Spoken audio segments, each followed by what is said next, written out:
Planning Board meeting for June 11th, 2019. If you'd all stand and salute the flag, please. I pledge allegiance to the flag of the United States of America and to the republic for which it stands, one nation, under God, indivisible, with liberty and justice for all. Adequate notice of this meeting of the Open Township Planning Board has been provided in accordance with the Open Public Meetings Act at least 48 hours prior to the commencement of the meeting by promptly posting in the municipal complex an announcement giving the time, date, location, and agenda of this meeting, mailing such announcement to the home meeting bureau and filing a copy of such announcement with the municipal clerk. Mr. Abound? Here. Mr. Lauer? Here. Mr. Schmidt? Here. Mr. Lenning? Here. Mr. Pink? Here. Mr. Luca? Here. Chairwoman Cannon? Here. Ms. Carey? Here. Ms. Salon? Here. Mr. Dargy? Ms. Drum? Here.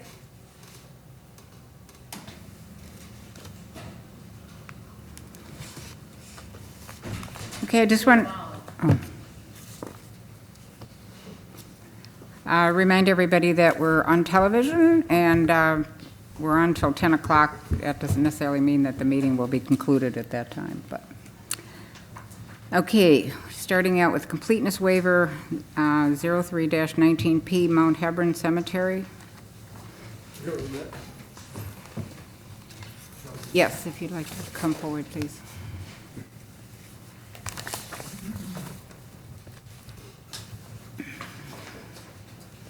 State your name for the record. I'm sorry? State your name for the record, please. Okay.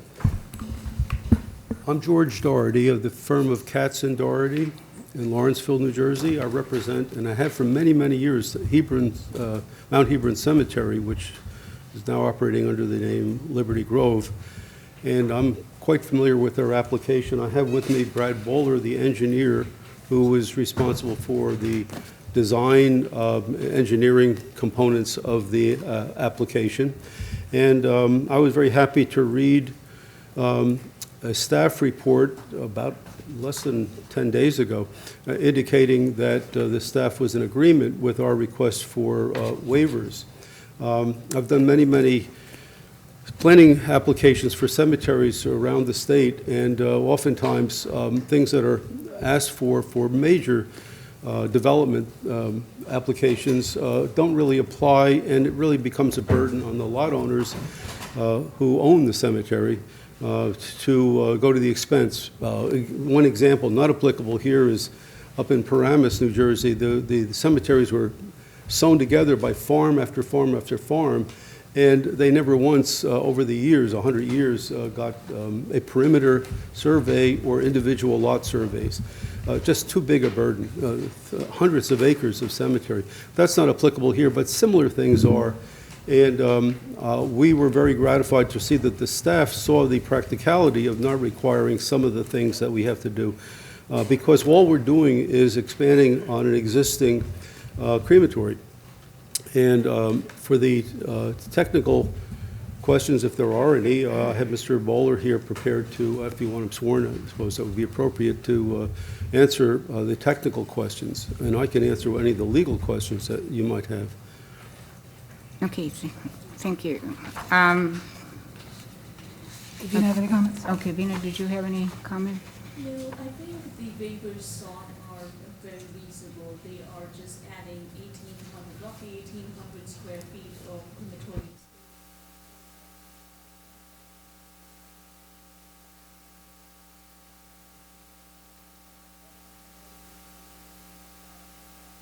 With all the waivers sought, there's one where I have said with the soil borings, we would want to see that at the building permit phase to see if the soil boring capacity of that location where the proposed building is proposed.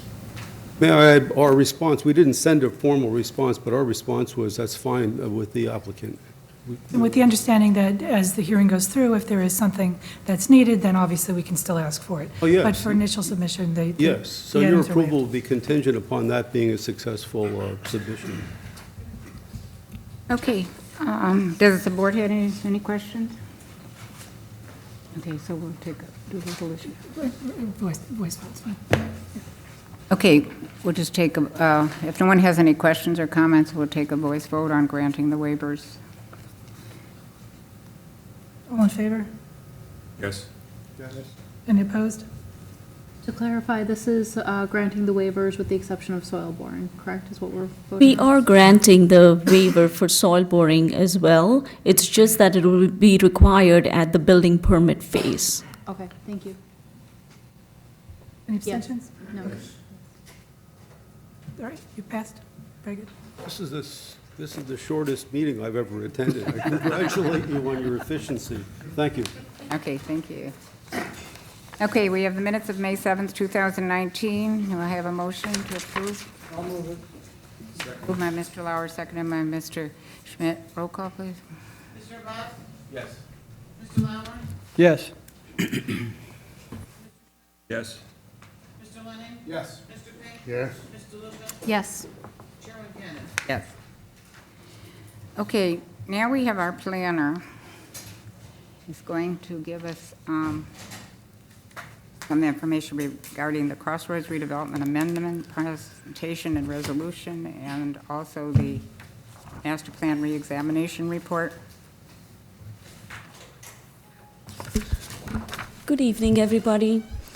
So I'm here to present the redevelopment plan amendment for just a portion of lot 79.11, block 20,000, which is owned by the Housing Authority, and it's for the creation of affordable housing. Before I get into the plan, I want to give you some information as to why we are doing what we are doing. So, in July of 2015, the Township of Old Bridge filed a declaratory action for judgment of compliance for their third round housing element and fair share plan. As a part of that application, the township sought approval of the housing element and fair share plan. Subsequently, in June of 2017, the court approved the housing element fair share plan along with the spending plan. Now, what has happened is there was some inconsistency between the court-approved housing plan and the existing redevelopment plan. The redevelopment plan was written in 2006. In 2000, and this property, which the plan amendment is related to, was a part of that entire Crossroad redevelopment plan. In 2008, this piece of property was sold to the Housing Authority with the intention that this property would be used for creating 72 affordable units. And that's why when we applied for the approval of the housing element, this property was one of the 200% municipally sponsored projects. So one was this site located at the intersection of East Greystone Road and Marlborough Road, and the other property is located on Lawrence Parkway. At the time of court approval, the Marlborough Road site was, we had a designated developer that was RPM.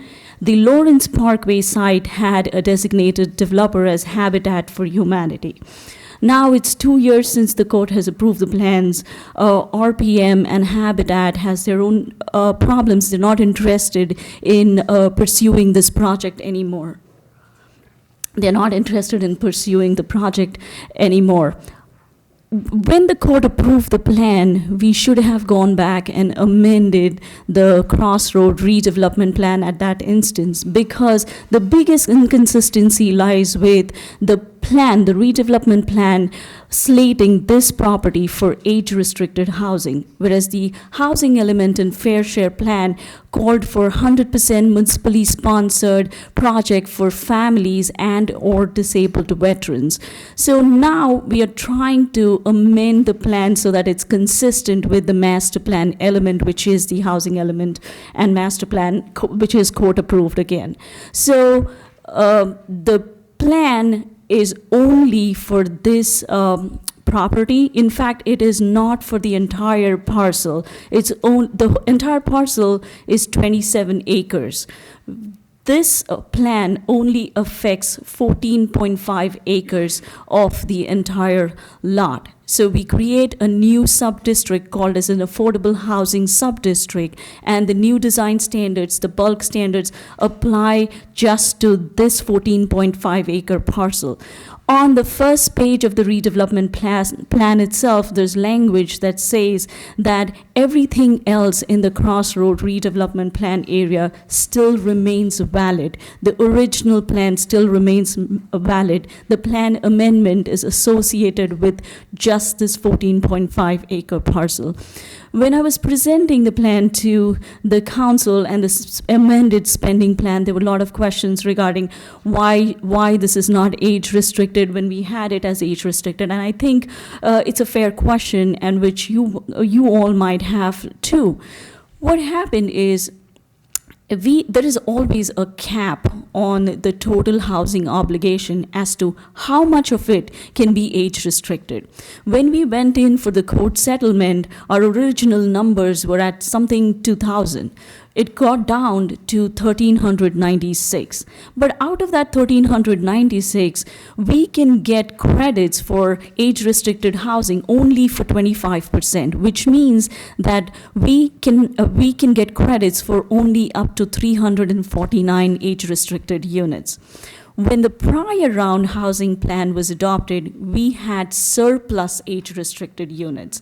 There were some projects which we could not apply crediting for, and it was a Rotary House, Costanza, Rescare, Meher Manor. So the credits we had accumulated from the prior round were naturally moved on to this round, which is 2015 to 2025. So those were 218 credits that get applied to the 349, which we are required to address. Again, with the court settlement, we had Brunetti, and we created another 131 age-restricted units. And so our total became 349.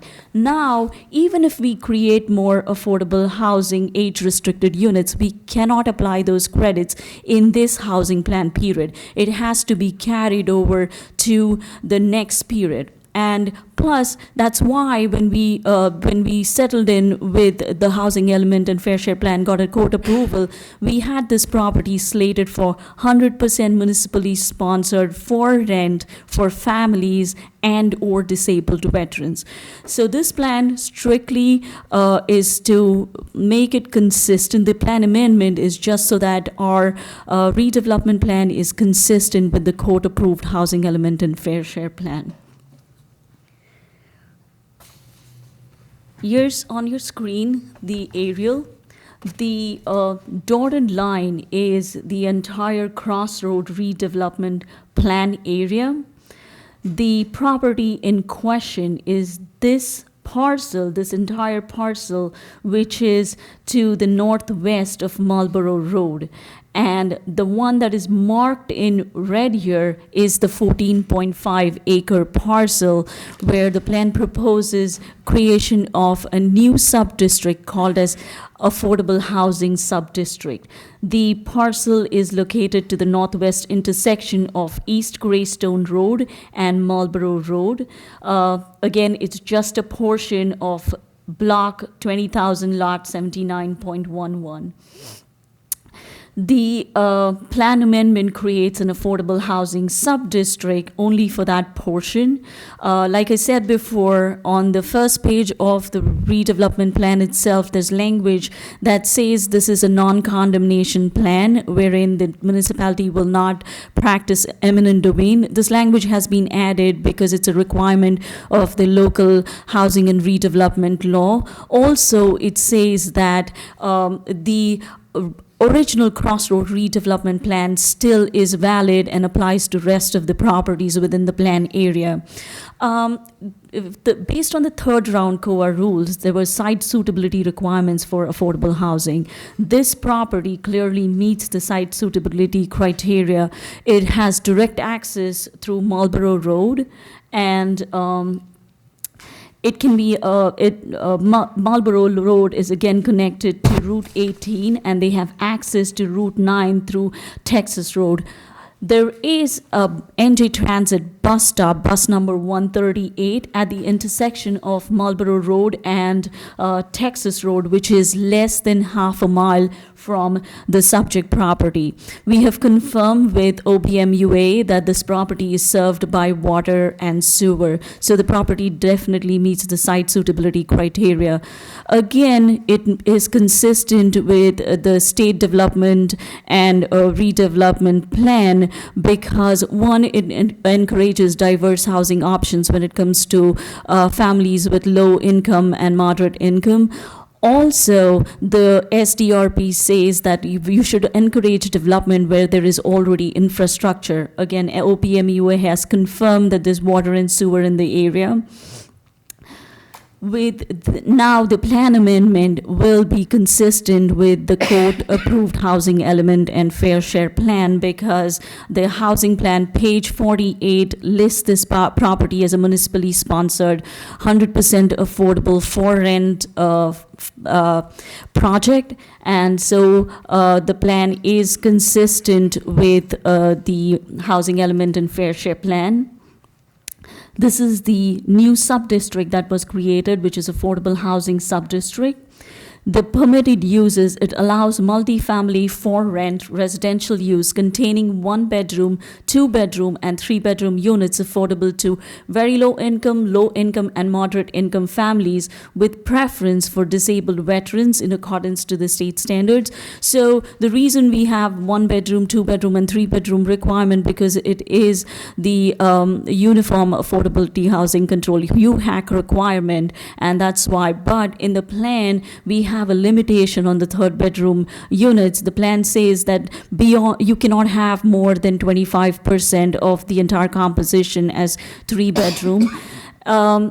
Accessory uses, health clubs, gyms, anything that is incidental to the principal use, which is multifamily residential, will be permitted.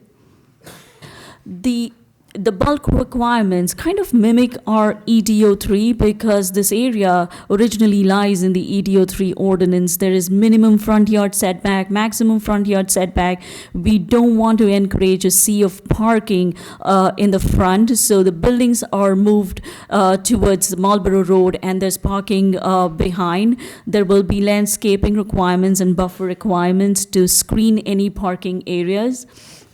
The density is purely based on the 72 units on the 14.5 acre parcel. Again, there's landscape requirements, trees and shrubs to be planted along the landscape strips. The architecture, so we have carefully crafted the design standards so that we don't see buildings with a blank wall which are lackluster or have no architectural features. So we require some architectural elements like dormers, sloping roofs. We want them to change the building material as the plane of the building changes. There's a requirement that up to the mid of the first floor level, there's at least brick or stone wall to make it look more attractive, like you see in the picture. There will be design emphasis for the entrance of the building. The other site features, like we require, the plan requires the developer to add in benches, bike racks, and lighting. Sidewalks have to be 5 feet. There should be sidewalks that are within the plan area as well as along Marlborough Road. One of the requirements of this plan is that the redeveloper dedicate 18.5 feet along Marlborough Road for road widening, so that, and that will be some of the off-track improvements he'll have to do. And that's basically it. But the plan, the proposed redevelopment plan amendment is now consistent with our court-approved housing element fair share plan. I'm here for consistency review and a vote on the plan.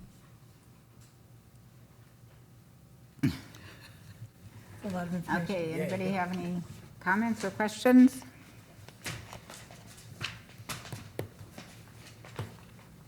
I do. Yes. This is less specific about this site, but I'm just wondering, in general, it seems intuitive why one of the requirements for a site will be existing infrastructure.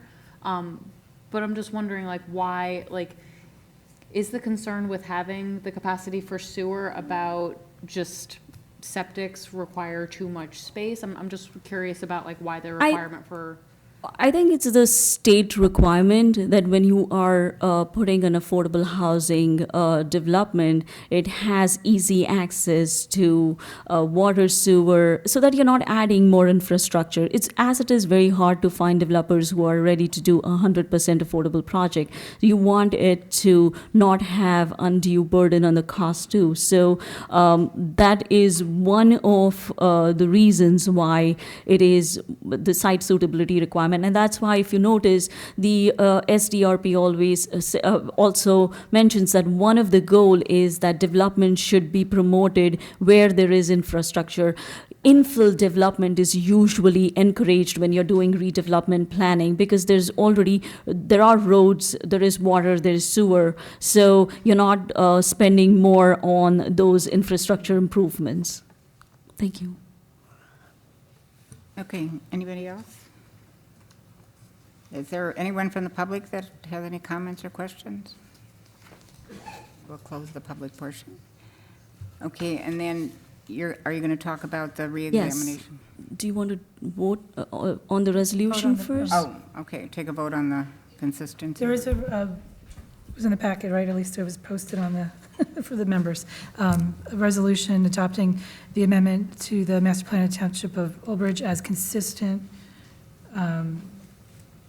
Proposed amendment master plan updates and recommendations, the section of the master plan to better reflect, wait, am I on the right one? We're talking about this, the consistency review of the, No, this is the consistency. the redevelopment plan. Yes, I'm reading the so wrong I resolution. presented the Sorry. plan to the council last night, and it was moved to the second reading. The council has referred it to the planning board for master plan, for consistency. So I don't have a resolution prepared for this one since it was just done last night, but the board could vote saying that it's consistent, and then I'll bring a resolution memorializing that to the next meeting. So this is the redevelopment plan. There's many, many steps this evening. Madam Chairperson, Yes. I'll move it because it conforms to our consent agreement with the courts and the fair housing share. I'm not a proponent of apartments and stuff in town, but unfortunately, we're kind of stuck with it, so I'll move it. Okay, moved by Mr. Merwin. Is there a second? I'll second it. Second by Mr. Smith. Roll call, please. Mr. Merwin? Yes. Mr. Abad? Yes. Mr. Lauer? Yes. Mr. Romagus? Yes. Yes. Mr. Lennon? Yes. Mr. King? Yes. Mr. Luther? Yes. Sharon Cannon? Yes. Okay, Okay. number 2. The amendment to the spending plan. Again, like I mentioned, when we got the court approval for the housing element and fair share plan, we had an associated spending plan. But at that time, for these two municipally sponsored projects, one on Marlborough Road and the other on Lawrence Parkway, we had RPM and Habitat for Humanity as the developers. The spending plan was crafted keeping in mind these two developers. Now, if typically when it's a municipally sponsored project and you have court approval, there is a general assumption that within the 2 years of court approval, there's at least some ground breaking. We all know RPM and Habitat has walked away from the projects. Now, for the housing plan period, that's 2015 to 2025, we are almost in the middle of the plan period. Few things we noticed, because when the spending plan was originally crafted, most of it was projections, but now we have factual data for the first half. One of the main assumptions was that the rehabilitation component of it. It was assumed that every year we would rehabilitate at least 100 homes. The reality is that the managing consultant has noticed we barely receive 25 applications each year, out of which only 10, maximum 10 qualify for rehabilitation funding. So we need to tweak the spending plan a little bit. Also, at that time, there was an assumption the dollar amount associated with each rehabilitated unit was $10,000. Now, the fact is that they spend around $20,000 for it. So we reduced the number of units that are done each year based on the factual data. So now we have 10 units per year, and we have increased the dollar amount associated with each unit. This funding helps them fix their HVAC, their windows, and stuff like that. So that's the change. The other was we did have funding allocated for RPM and Habitat for Humanity. But each developer has a different way of funding. The new developer in question, Richmond Group, who has been designated as the redeveloper by the Redevelopment Authority, the Redevelopment Authority has approved the Crossroad redevelopment plan, uses the funding from NJHMFA and gets tax credit. So there is a change in the dollar amount there, which will be used from the Affordable Housing Trust Fund. So this Marlborough Road site will get almost 1.2 million from the Affordable Housing Trust Fund. But this is like a loan amount. It's not like we give the amount away, because the way his tax crediting or funding works is there is a deed restriction on the property for 40 years. And after 40 years, the money is returned back to the township. So it comes back to the Affordable Housing Trust Fund. With the Lawrence Parkway side, there is some sort of site improvements or off-track improvements required because of the way Lawrence Parkway, that intersection is. There will be some road widening, and plus we are asking the developer make it more energy efficient with the roof and the way the houses are built. So that is why there is a dollar amount, I think it's $300,000, that is allocated for that project. And basically that's what the change is, and that's why there is a need to change or amend the spending plan. That's it. Okay. And that one does have a resolution in your packet. Consistency review of the 2015-2025 Affordable Housing Trust Fund spending plan as revised, dated May 2019. Okay. Anybody from the planning board have any questions or comments regarding the proposed change? Yes. Mr. Lauer.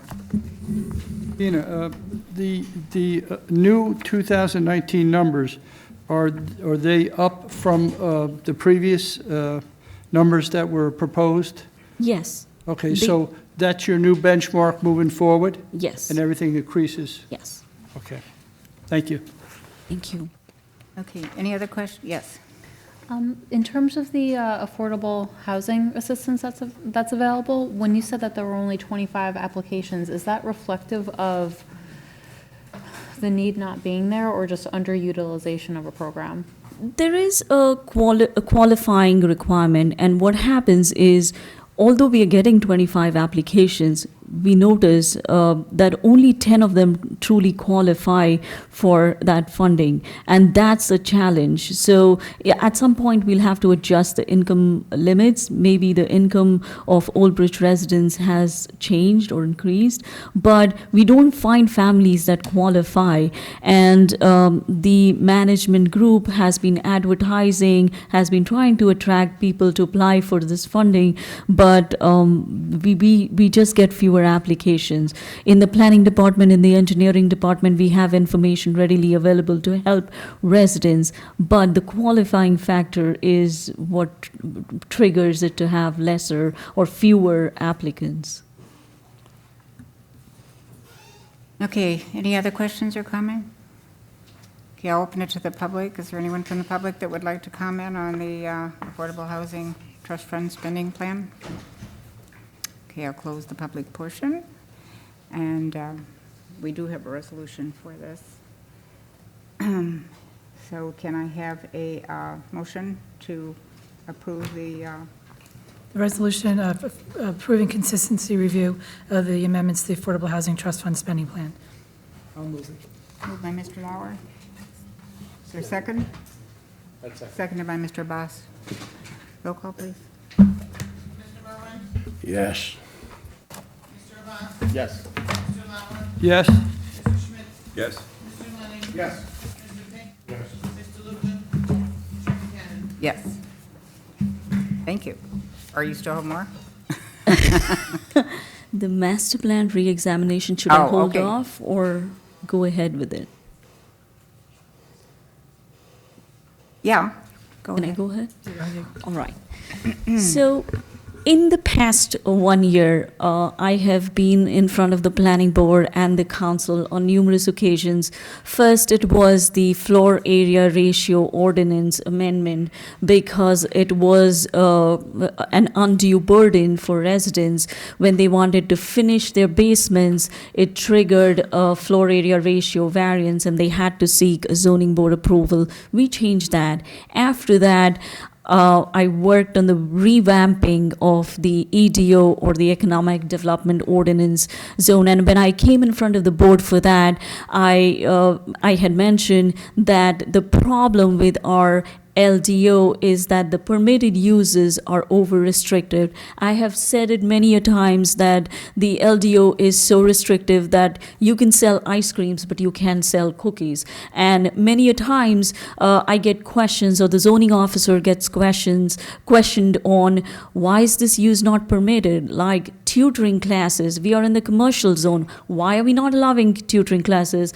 Mr. Mamakis and I had this conversation numerous times, but the real reason is because the LDO is over-restrictive. When I completed the EDO ordinance, I noticed that that was included as one of the recommendations of the master plan re-examination report. But then I wanted to move on to the other commercial zones. So I started looking at the CR zone. I started looking at the CN zone, which is neighborhood commercial. But again, I'm challenged because it's not included in one of the master plan. It's not included as a master plan recommendations. When I started looking at the CN zone, I also noticed that on our zoning map, we have almost 32 or 33 zones. And when I started comparing them, I didn't find any difference between the CN zone and the EDO1 zone. The bulk requirements are the same. The purpose is the same. They are located along the same corridors. The same thing with the CR zone and the EDO3 zone. The CR zone is exactly identical as EDO3. The bulk requirements are the same. The purpose is the same. So I thought, let me take a step back and make a list of things that need to be reevaluated or looked at. And we include them in the master plan re-examination report because that gives me the standing ground to move forward and start cleaning or looking at these zones. While I was looking at the CN zone and the CR zone, I also noticed in the LDO, we allow 2 family homes in the R7 zone. Now, in the R9, R12, and the R15 zone, these are allowed as conditional uses. But when you look at Section 41, which contains all the conditional uses, there are no conditions associated with these 2 family homes. There's case law that says any conditional use without condition is a use variance. So which means 2 family homes in those R9, R12, R15 have to go to the zoning board. So we need to reevaluate that. The other thing I noticed is our OG zone.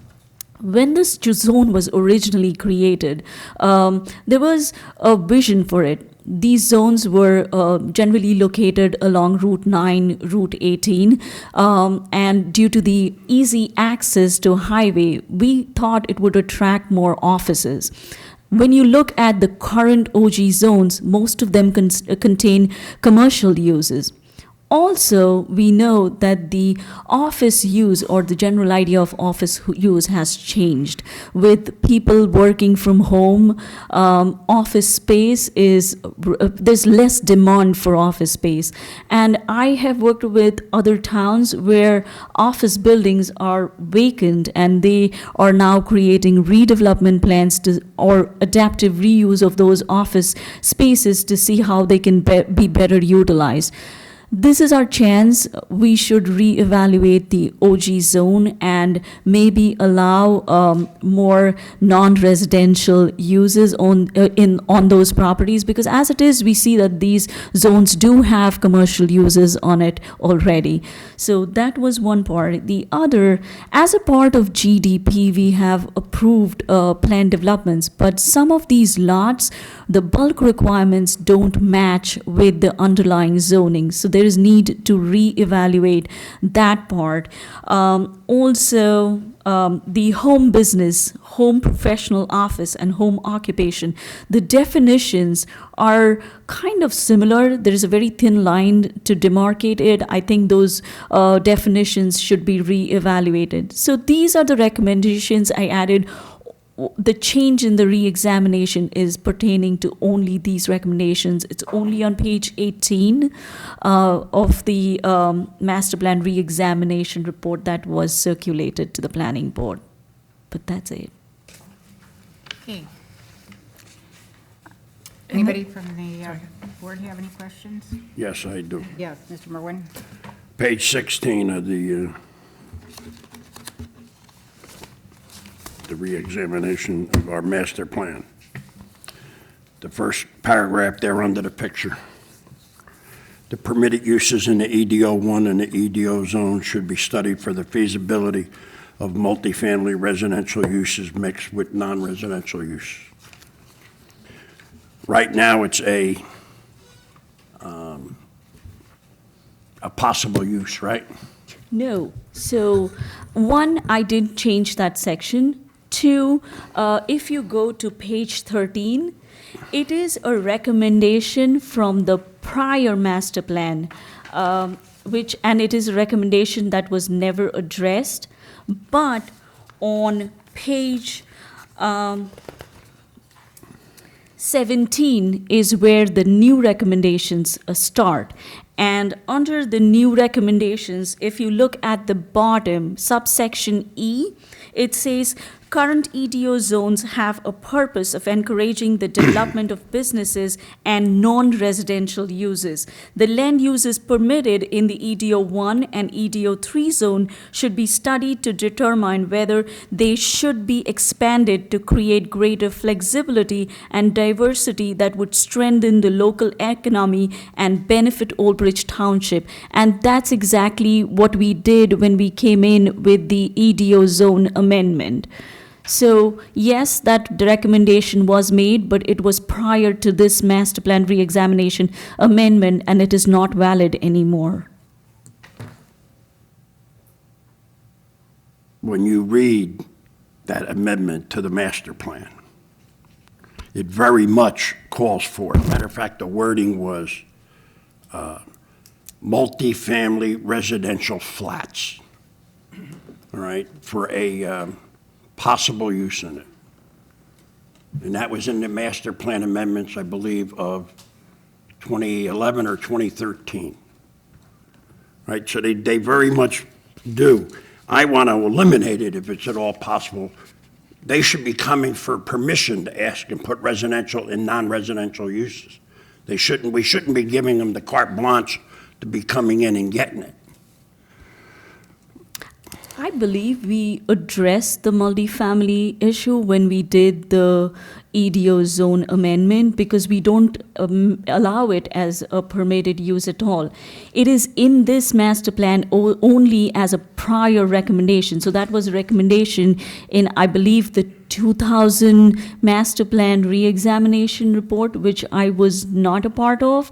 But the new recommendations only start from page 17, and that is what would be valid. Mr. Merwin, if you go back to page, I think it's 13, I don't know if ours are numbered the same. It says, B, prior recommendations never addressed. The 2007 Master Plan Examination Report. So if you So this flip is going to through- take it out of there. Right, this says this was in there and not addressed, and now it gives us a new thing to do within a new goal for studying the EDO. So we're not going to be talking about residential uses in non-residential So we're areas. replacing it with more of a broad, study that zone and see what should be done there. Right, okay. Now, It's about 3 pages back, so you've got to, yeah, but there's one like on each page, but you're saying 17 starts with what you want, The new stuff. right? So I had that marked because of a question, so. good to clarify. And then on page 18, creating an overlay zone for existing and future cluster alternative developments. Yes. I hate overlay, so, I mean, when they say overlay, it just could be anything, you know, on one page, it's nothing, and then you put the overlay on it, and all of a sudden, we got 2,000 apartments.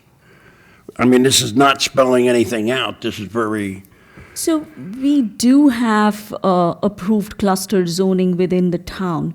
And what this says is on the zoning map, that cluster zoning section is not really shown. You create an overlay. But generally, when you have cluster developments, it's very typical for a township to have it as an overlay zone so that the underlying zoning still remains valid. All this says is when we amend our zoning map the next time, we create those specific developments show up as cluster zoning.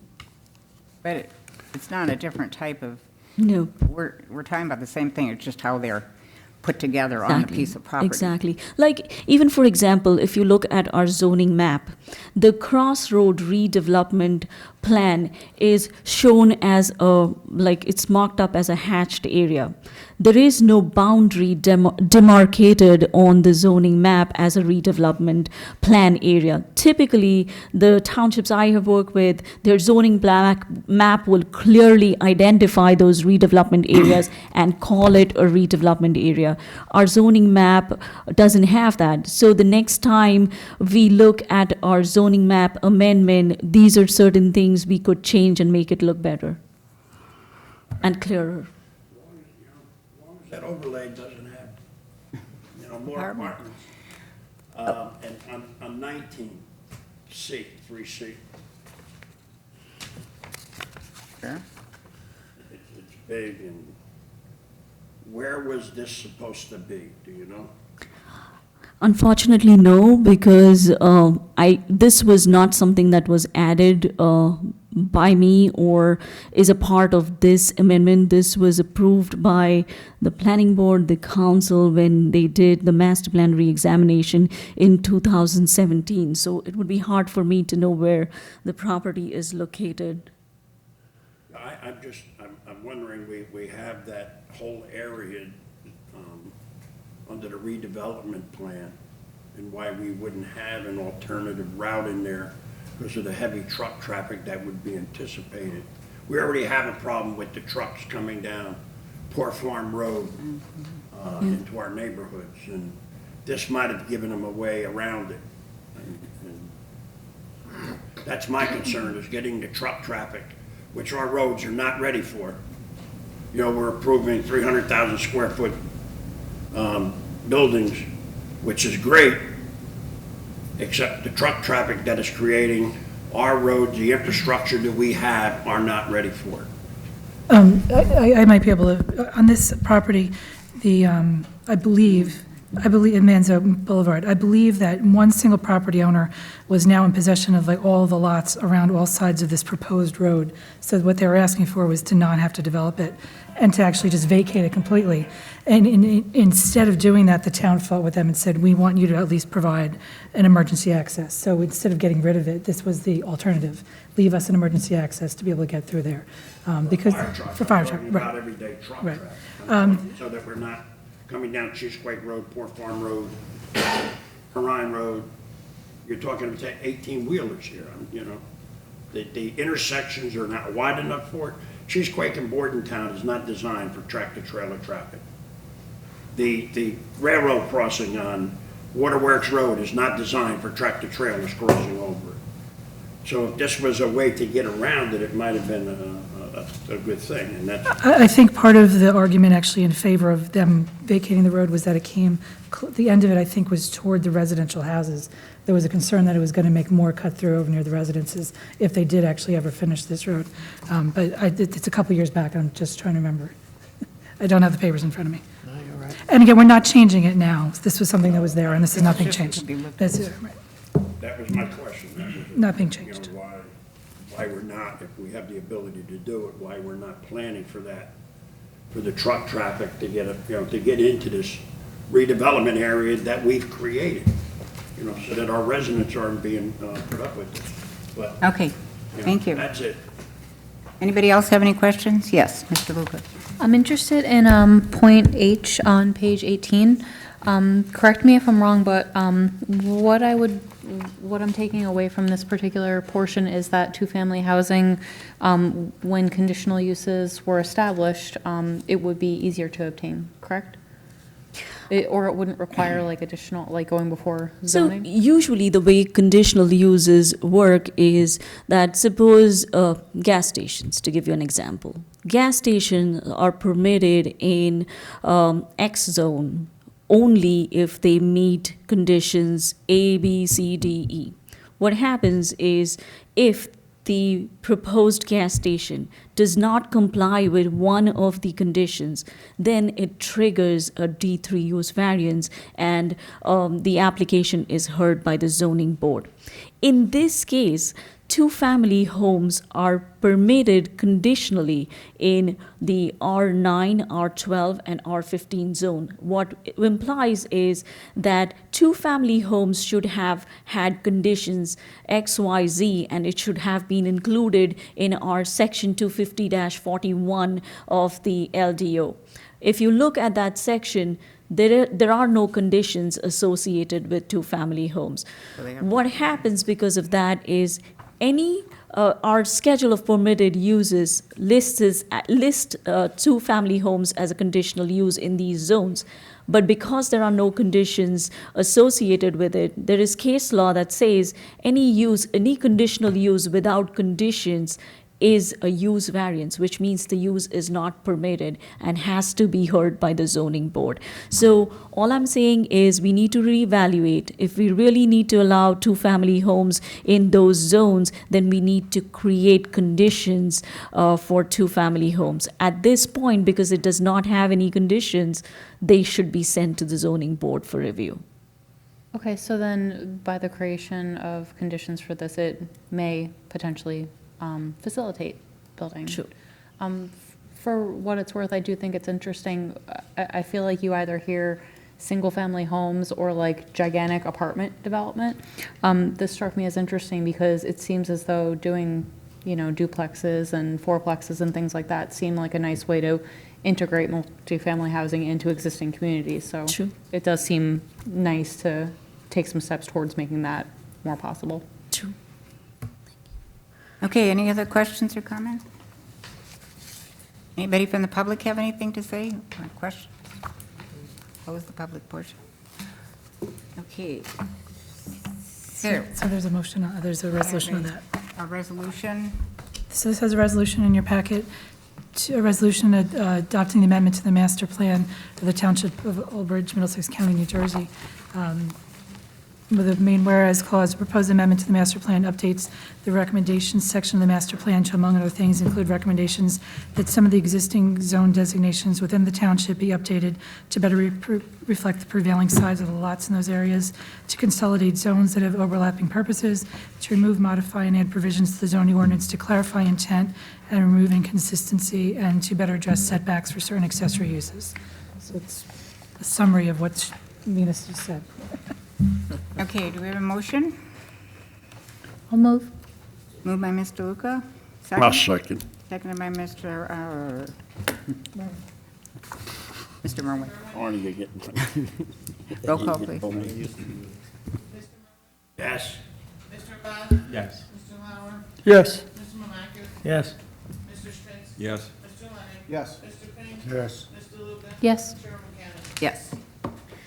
Thank you. One last thing, there was There was a survey that was circulated among the planning board members. The survey was created by the Department of Economic Development, and it was related to the Crossroad redevelopment plan area. The survey was circulated to the council as well as the zoning board, and please, I would really appreciate if you could fill the survey and give it back to the planning department to be given to Mr. Mamakis. Okay, thank you. Thank you. Okay. Where are we now? Maybe let's announce that this is off. Okay, we have a resolution for Woodhaven Village. 05-19P Woodhaven Village, Section 2, Phase 5. Do I have a motion? I'll move it. Moved by Mr. Schmidt. Seconded by Mr. Pink. Roll call, please. Mr. Merwin? Yes. Mr. Bott? Yes. Mr. Lauer? Yes. Mr. Mamakis? Yes. Mr. Schmidt? Yes. Mr. Lenny? Yes. Mr. Pink? Yes. Mr. Luca? Yes. Chairman Kent? Yes. Okay, now we have the new applications, and the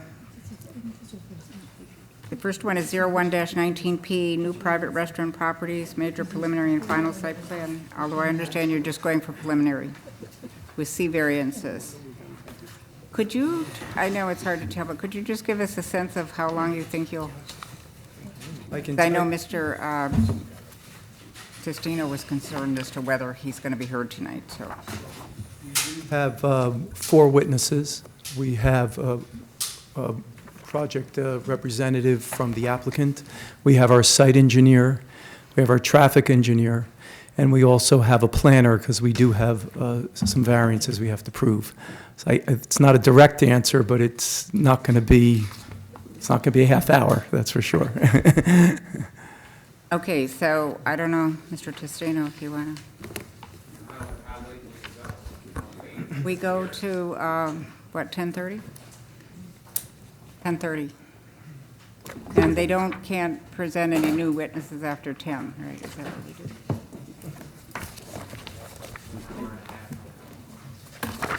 Yeah.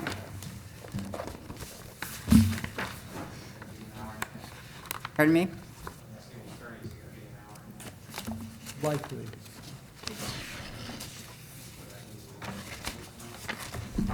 I don't know, do we have, for July?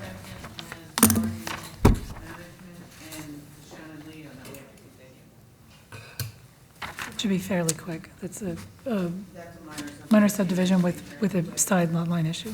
And I haven't gotten anything new from RG yet. Foxborough Village shopping center.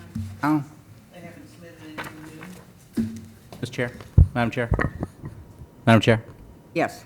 I think RD management, it's very unlikely that they're going to be heard on the July 2nd meeting because we still have some outstanding issues with them regarding their access. And Ms. Drum was saying that their DOT meeting is actually scheduled for July 19th, so more than likely we're not going to be hearing them on July 2nd.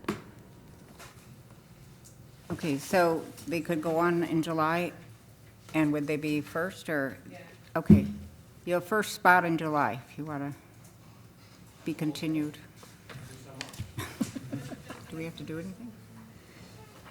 I just announced that it's, Oh, okay. so that's the Edward Testino LLC, Block 4187, Lot 3.11, Route 34, preliminary finals, major site plan approval. If anybody's here for that application, it's not going to be heard this evening. It will be adjourned to the July 2nd date without further notice. This is your notice. If you want to make sure it's really on that night, call the planning board the morning of the hearing. And did we announce that the Shannon, the minor subdivision is not on this evening? Oh, also, if there's anyone here for Shannon Leo for the Woodland Avenue application, that is going to be re-advertised? That's going to need a variance, so they're going to need to file a notice, and that will be advertised and a new date assigned.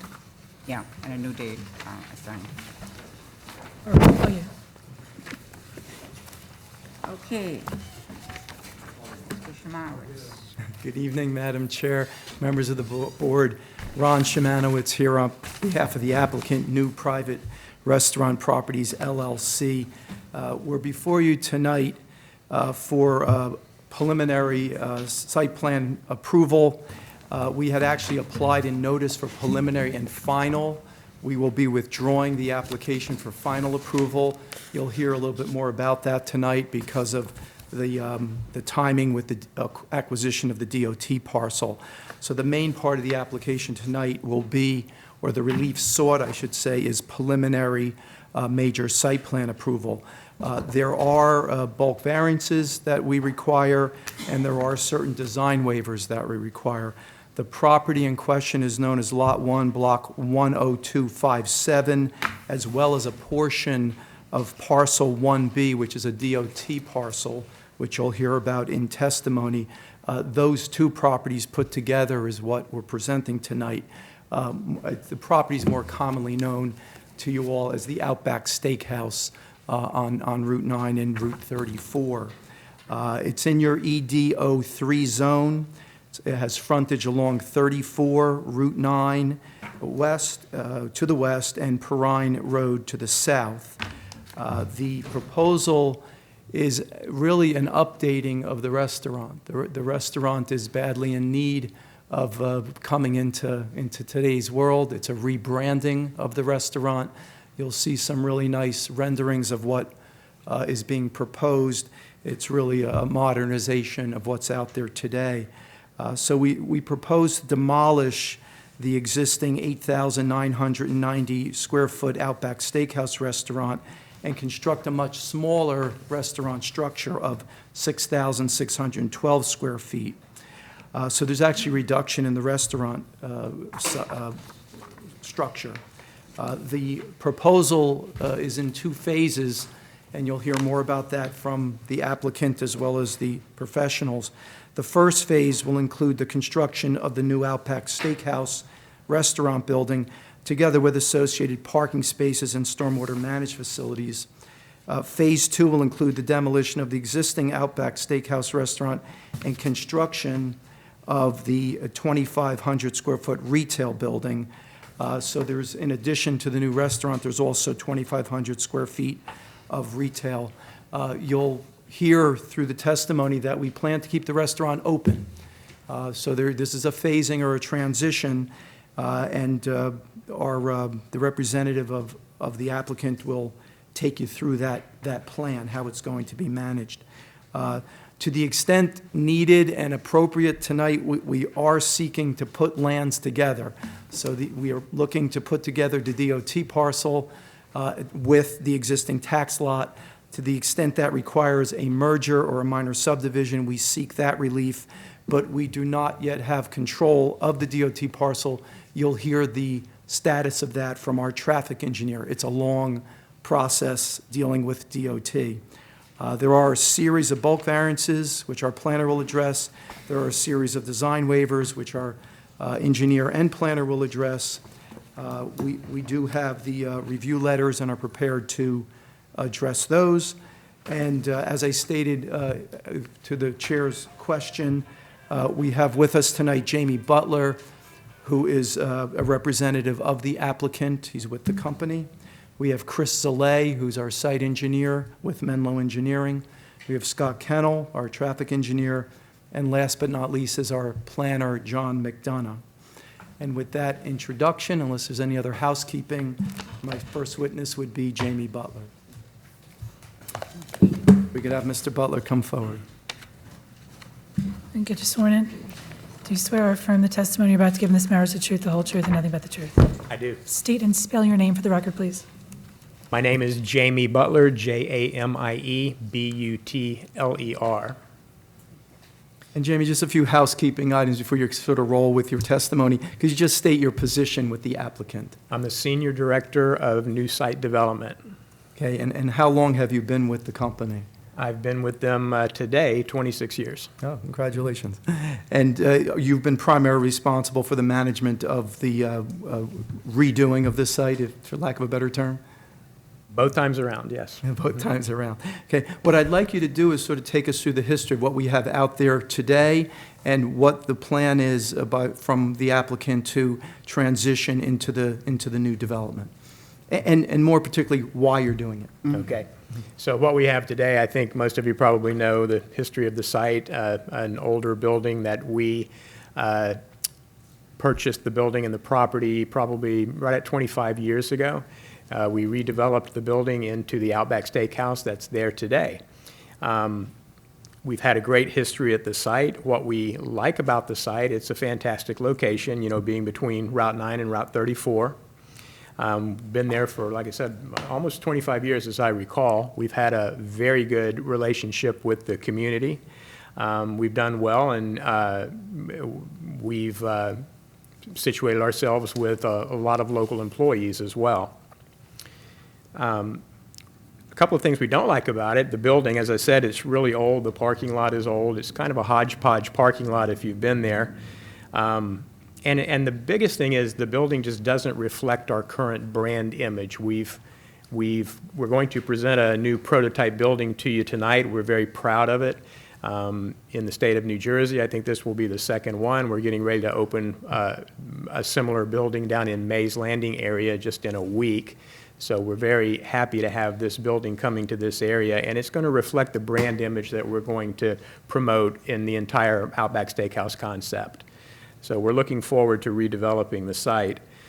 As Ron mentioned, we would like to phase the construction for a couple of reasons. One, we don't want to close the business. It's just not good visually to close that business. And the bigger reason is we have about 100 employees, believe it or not, at that business, and we don't want to lose those employees. We want to keep the restaurant open.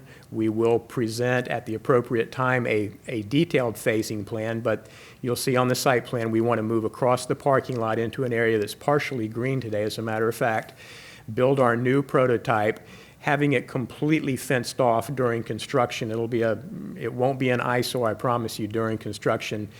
As we build that, we will also redevelop that portion of the parking lot around that building, bring it into conformance with modern codes. The circulation should be much better. We're going to be much happier with that. So we will save the jobs. If we did close the existing restaurant and build the new restaurant, that would be about an eight-month process, and I'm certain we wouldn't be able to retain any of our employees, and they would be out of a job. And with that said, that's basically the plan that we want to put forward. We're very happy to be able to present this to you tonight. Jamie, just a couple more specific questions, because they were raised in the review letters. You mentioned a number of employees at approximately 100. Will that remain the same going forward? It will. Okay. And what are the hours of operation proposed for the restaurant? The restaurant today posts hours Monday through Thursday, 11 a.m. until 10 p.m., Friday, Saturday, 11 p.m. until 11 a.m. until 11 p.m., and then Sunday, 11 a.m. until 9:30. I would tell you that the hours for the record would probably be basically 7 days a week, 11 a.m. until 11 p.m. Okay. And just jumping around a little bit, we're getting ahead on the site engineer's testimony, but there is an easement on this property that kind of constrains the design. If you could just alert the board to what that easement is and what your history has been with your attempts to eliminate the easement or build upon it. So there is an 80-foot wide easement that cuts through the property. I don't have the owner or the beneficiary in front of me, but I think it was a water company, Midtown Water Company, something like that. There is no utility within the easement today. That said, we did make an effort to acquire that right back from the entity who benefits from the easement today, and we actually appraised the property, went through the offer process, and word came back from the beneficiary they weren't interested in releasing it. Thank you. And lastly, and I apologize for this, are you going to present the elevations, the nice pictures, or is that coming through our engineer? I just as soon defer to the professionals. Let's and do just that. Be That's available fine. for questions. Perfect. That makes sense. I have nothing further of Mr. Butler, if the board has questions. Okay. Where is the easement? Is that this line? Diagonally next to where the new building's going to go? sort of Yeah. hitting the corner of the new It building? kind of Yeah. cuts across the corner. And there's nothing in the easement now? There's no utility in the There's easement. no utility in the easement?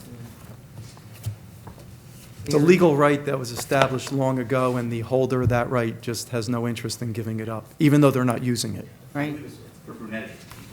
I do have a Is it copy of Brunetti? it somewhere. Brunetti? I think it's controlled by Brunetti. That explains it. It's a easement, I mean, I guess when the. The engineer will be From up the map. next, and he can Right here. point out the location. Comes actually diagonally across from the old Enterprise building, straight across the property. Yeah. Comes right across into Sort Route. of hits the corner 34. of the new proposed building. Yeah. I have a quick question. Yeah, Steve? In this idea or plan has been in the works for many years, I would think, probably about 4 or 5 years, because I've heard previously from our previous zoning officer that they want to demolish the building and build another building next to it.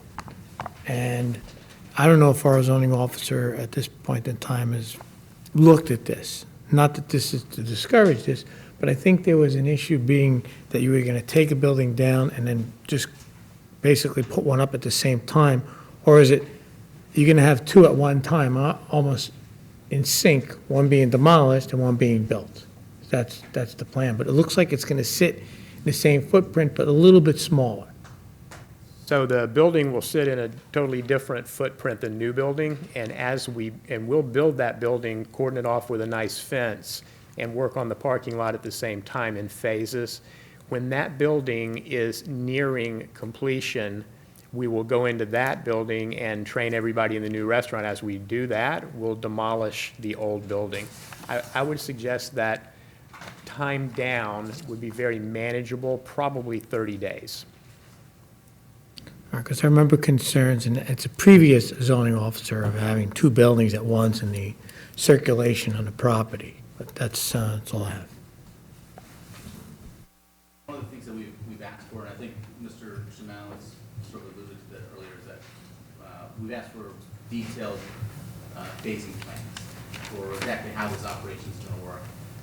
There is some information provided as far as, you know, what they want, but there's some information that needs to be provided, and I think that's something that they're going to come back with at final, after they've sort of fleshed out exactly the procedure, or with actual timeline. Like, you know, at this stage, we'll have the building under construction, and this is what the site will look like. Once the building's ready to be occupied, we'll demolish this building, and this is what the site will look like at that time. So that's sort of the stuff we're looking for. And we did have a chance to meet with the applicant and the professionals and discuss that particular issue. and Yeah. additional other issues. The reason why I mentioned is because it did float across my desk at one point in time, probably about 3 years back. So just a question. Okay, anyone else have any comments or questions? Well, I think it's exciting, but I'm sad to see the other building. Madam Chairperson, Yes. how many parking spaces does the new proposed building take up while you're building it and the other restaurant is still operating? And that That's was a one good of the question main, for- and that was one of the main issues of the parking related to having two buildings at once. Yeah, it's a good question, but it's our next witness and our They're park gonna and our traffic give you more engineer. detail about Yeah. that. Well, I mean, because that is a great concern, and I mean, we know, I mean, if we're going to be truthful, that place is packed. There's not enough parking there now. So now you're going to put a new restaurant in, and then try to add a 2,500 square foot retail place. It's you a know, smaller restaurant. Yep. So, All right, but Long. We'll testify to parking. We have both our site engineer and our traffic engineer here, so Okay, we'll address that. do you have any comments or questions at I this have no point? comments at this time. Do you? Okay. All right, Okay, our next witness is our site engineer, Mr. Chris Soleil. sworn in. Do you swear or affirm the testimony you're about to give in this matter is the truth, the whole truth, and nothing but the truth? I do. State and spell your name for the record, please. Yes, my name is Christopher Soleil, S as in Sam, Z as in Zebra, A-L-A-Y. I currently work at Menlo Engineering Associates, located at 261 Cleveland Avenue in Highland Park, New Jersey. I have received a degree in civil engineering from the University of Rhode Island in 2008, and I've been a licensed professional engineer in the state of New Jersey since May 2013. And you've been accepted by other boards as an expert in site engineering, is that correct? Yes, multiple boards in Middlesex County, Somerset, Monmouth, Bergen, and Hudson County. Thank you. Okay, thank you. Thank you. Chris, before you get rolling, we see we have a board up there. We're going to have to get that marked, and if there's others you're going to utilize and you want to pre-mark them, so let's start with Exhibit A1 and let's identify that.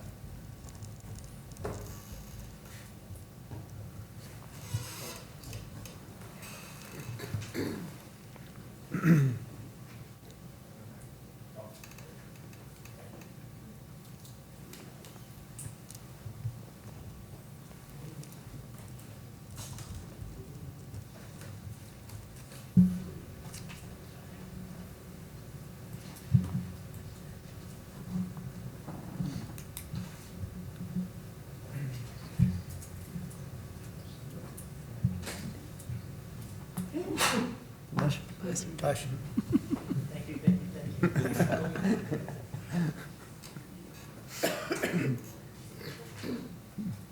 Okay, so. Okay, why don't you tell us what you marked, starting with Exhibit A1? So, yes, I have 3 exhibits for you here this evening for the engineering site plans. The first, marked as Exhibit A1, is an aerial photo exhibit of the site and surrounding areas depicting the existing additions with the property boundary highlighted. The second is a colorized rendering of the submitted site plan with an aerial background depicting the surrounding areas and the landscaping turned on. And the third exhibit is actually an alternate site plan, which was not submitted to the town as of yet, but it's something that we worked on after discussing the layout with the professionals and addressing some of their comments and concerns. For the purpose of my testimony this evening, the north arrow is pointed to the right, so west will be to the top of the exhibits. The property is known as Lot 1 in Block 10257, as the attorney stated earlier, as shown in the tax map for the Township of Old Bridge, and contains approximately 2.05 acres and is located at 1397 US Route 9 North. Adjacent to the property to the south is Parcel 1B, which is currently owned by the DOT and is approximately 0.57 acres in area. The applicant does intend to acquire approximately 0.35 acres from the DOT, providing a total of 2.41 acres for the redeveloped property. The site is located entirely within the EDO3 Economic Development Opportunity Zone. And the site has frontage to the west along US Route 9, to the south along Perrine Road, and to the east along Route 34. Across these roadways in the surrounding areas, there are commercial properties to the west across Route 9. To the south, there are medical office buildings, and to the east, you can see is mainly just wooded areas. And to the north, there's the intersection of and connection of Route 34 and Route 9. Under existing conditions, the site is currently developed with approximately a 9,000 square foot Outback Steakhouse. There's associated parking of 136 spaces to the southeast and north of the building, and there are multiple access points. Currently, there's a right-in, right-out driveway on US Route 9. There's a full-access driveway on Perrine Road, and there's actually 3 full-access driveways along Route 34. The site slopes from the north to the south, ranging in grade from 82 along the northern property line towards the south, which it gets down to about 70. The stormwater actually currently flows in that direction and is not really collected on site as there are no curbs around the parking area, so it drains overland and is collected within the rights-of-way by public storm systems. There's an existing freestanding sign located near the right-in, right-out driveway along Route 9. And there's an existing 80-foot wide easement, as we discussed previously, Unfortunately, that easement didn't make it on these exhibits, but it is running parallel with the southernmost property line, and I'll be able to explain a little bit better when we show the proposed exhibits, because it's right off of the southeast corner of the building. So actually with that, I will change over to the second exhibit, A2.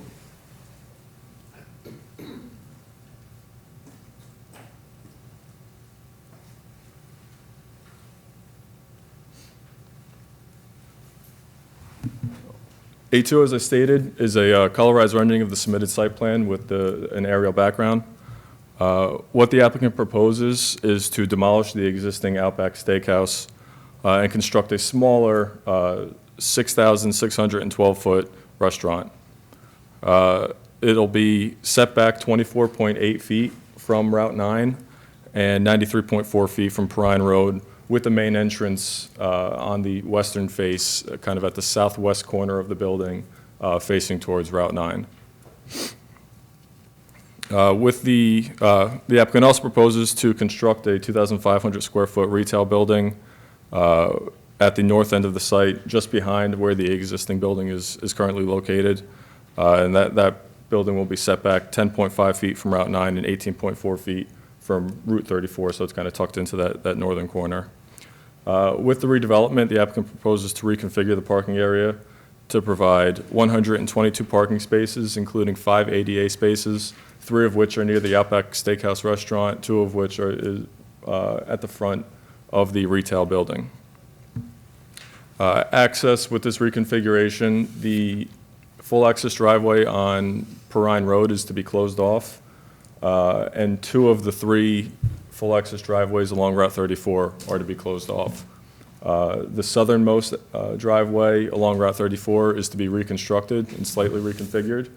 And the right-in, right-out driveway along Route 9 is to be removed and reconstructed just north of its current location and will remain a right-in, right-out driveway. Because of the necessity to keep the current steakhouse open, we are proposing this as a phased construction, as we previously discussed.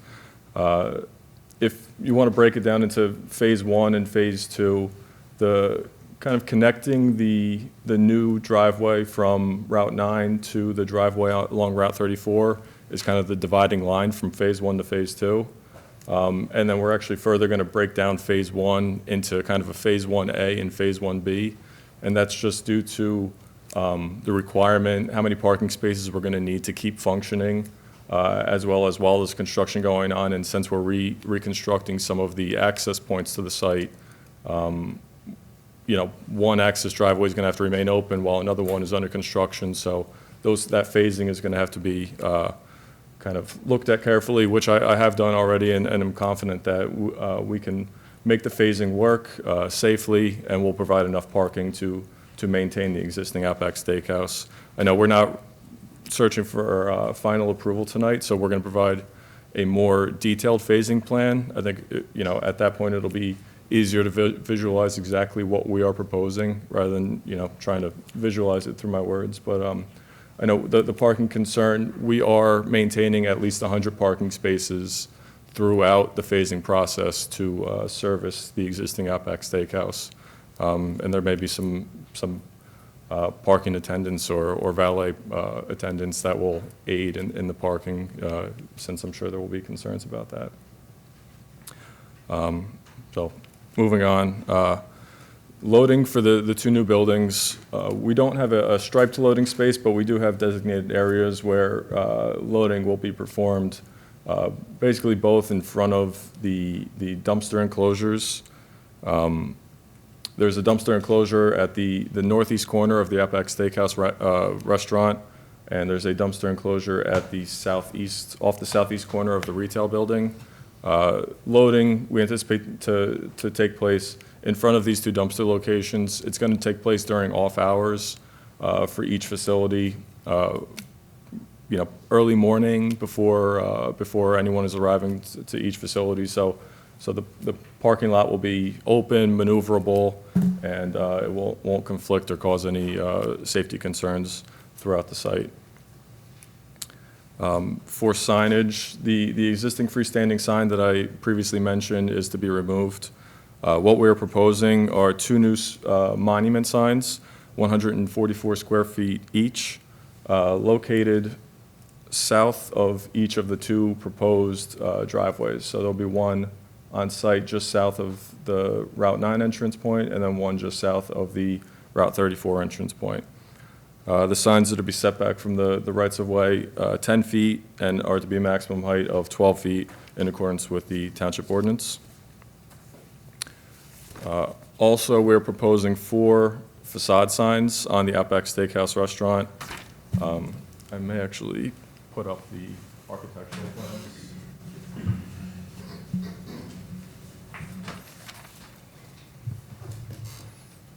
So we'll be introducing The A4. A4.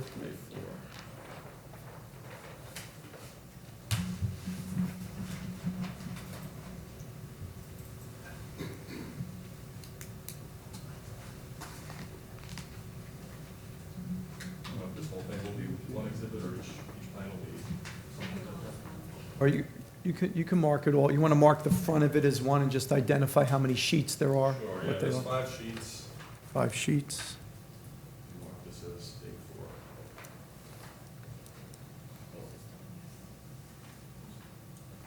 Yes. This is the same set as what the board members have in their package? Yes. Okay. Correct. With color added? Actually, yours are Was it colored colored as too? well, Okay. so they should be identical. Just refer to which page you're referring to. Okay, so this is page 4. It is the colorized elevation of the Outback Steakhouse restaurant. So you can see, we are proposing 4 facade signs for the restaurant. 3 of the signs are identified as the Outback Steakhouse sign. They're located on the west, south, and east facades. Each sign is 88.62 square feet and will be internally lit. There's also one takeaway sign that is 7.83 square feet, and it's located on the south facade above the takeout/pickup window, and that is right here. So that's really all I have for the those elevations.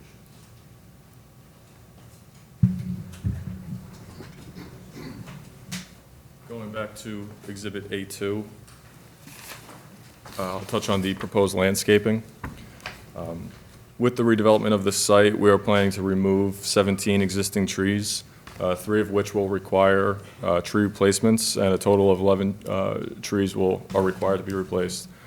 What the applicant is proposing is a substantial amount of landscaping, including 35 shade trees, 29 evergreen trees, 15 ornamental trees, 400 shrubs throughout the parking and areas and along the building foundations, and 231 ground covers.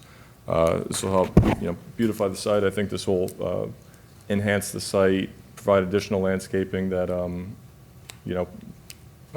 will certainly make the site desirable and aesthetically pleasing to the eye. For landscaping, or I'm sorry, for lighting, we are proposing to remove all of the existing light fixtures.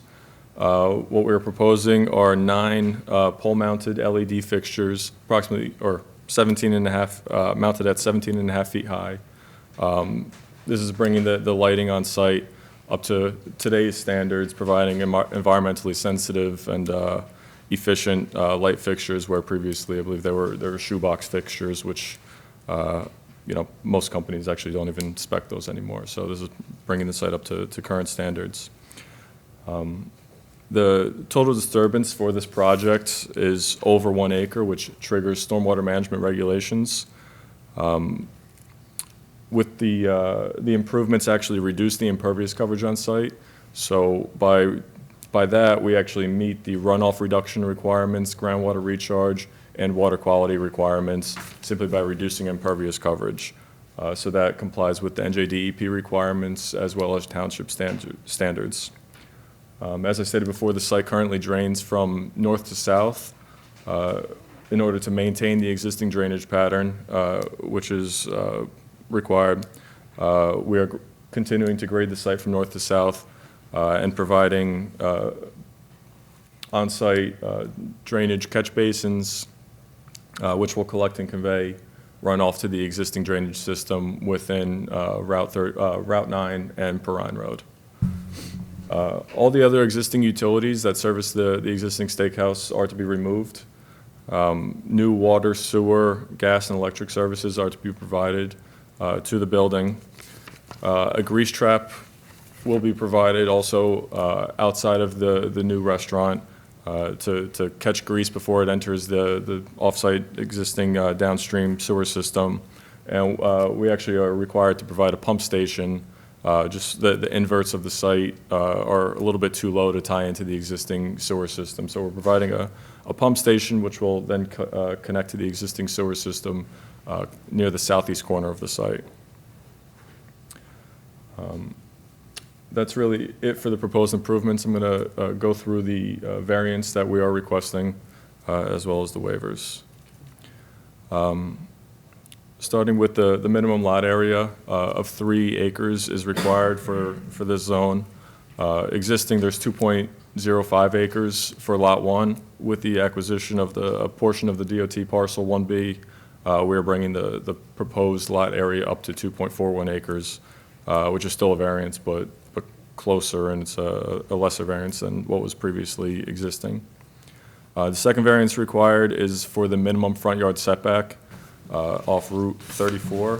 50 feet are required, where 18.4 feet is proposed, and that's off the northeast corner of the proposed retail building. The next is a minimum front yard setback off Route 9, where 50 feet is required. We're proposing 15 feet, and that's also off of the proposed retail building. There's a maximum front yard setback from Perrine Road of 50 feet, and we are proposing 93.4 feet off of the southern facade of the Outback Steakhouse restaurant. That one is directly correlated with that easement, which we previously discussed. So that easement runs kind of parallel with what the existing property line was for Lot 1. So it's from the southwest corner, kind of almost perpendicular to the eastern property line. And the easement line runs just off that southeast corner of the Outback Steakhouse building. So we pushed that new restaurant as far south as we possibly could, but we weren't permitted to construct it within that easement.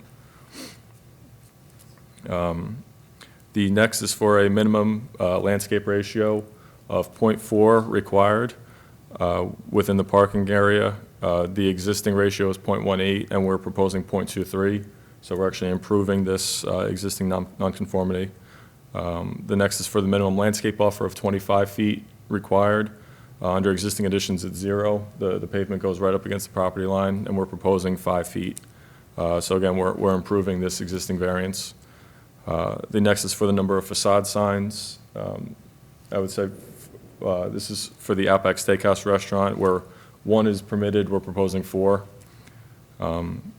And the next is for no building or parking is required within the buffer, and we're proposing the building and parking within this buffer. Again, I think we're constrained with this existing easement to really how we can design this site. We're tied a little bit in our flexibility with the design here. Another variance is required for the number of loading spaces, since we actually aren't striping specifically to loading spaces. We're proposing 0 spaces, so a variance is required. But again, loading will take place off business hours, early morning, when there will be no one else in the parking lot. Lastly, the parking setback from the building, 15 feet is required. And we're proposing roughly 6 to 8 feet, I think about 6 feet near the Outback Steakhouse restaurant and 8 feet at the retail building. With the Outback Steakhouse, this is a typical footprint that the franchise uses, or the steakhouse uses. And for the proposed retail building, providing a 15-foot setback would actually intensify the setback variances that the retail building requires, because we'd actually have to push it further back into that kind of nook at the northern end of the site. Moving on to design waivers that we are requesting. First is bike racks. We're required to put one bike rack per 7,500 square foot gross floor area, which would require 2 bike spaces. We're currently not proposing bike racks on site. The location of the site, I'm not sure how bicycle-friendly it is with the highways completely around it. So we're currently requesting a waiver for that, but, should the board see otherwise, we may be able to squeeze a bike rack on site somewhere. The 12-foot wide sidewalk along the front of the commercial building, actually, I put this in the variance section, but it's a design waiver for a 12-foot wide sidewalk in front of the commercial buildings. And as I stated before, it's 6 foot in front of the steakhouse and 8 foot in front of the retail building. For the next 3, we're required a landscape strip abutting the right-of-way and parking area of 10 feet, where we are proposing 4.5 feet along the western property line off the parking area. Again, I think with that easement, we're really constrained with the design and layout of the parking area and the buildings, and so we are requesting a waiver from providing that full 10-foot buffer. The next 2, we're required 1 tree for every 50 linear feet of frontage and a parking area landscape of 20% gross, where we're proposing 9%. Again, I think there's certain areas along the site where we are not meeting that a wide enough buffer between the parking and the property line, and therefore there are some areas where we can't provide those street trees. I think with the limited design flexibility, like I said before, we are still, all 3 of those last 3 waivers that I discussed, we're actually improving it from the existing conditions. Next are the dimensions for the parking spaces. We are required 10-foot by 20-foot parking spaces. The majority of the site and all of the internal spaces are 10 by 20. There's just a small, the perimeter parking spaces along Prine Road and Route 34. We are proposing those spaces at 10 by 19 with the overhang. Cars usually overhang about 2 feet over a curb. With that 2-foot overhang, there's more than 20 feet actually where a car can fit into those spaces, so we don't think this is creating a dangerous situation. And again, the internal spaces where there's bumper-to-bumper parking, we provided the full 10-foot by 20-foot parking spaces. Just a couple more waivers. A dead-end aisle where there's a dead-end aisle, there's a 10-foot depth requirement where we're proposing a 5-foot depth turnaround, and that's the parking area along the southern face of the restaurant nearest to Route 9.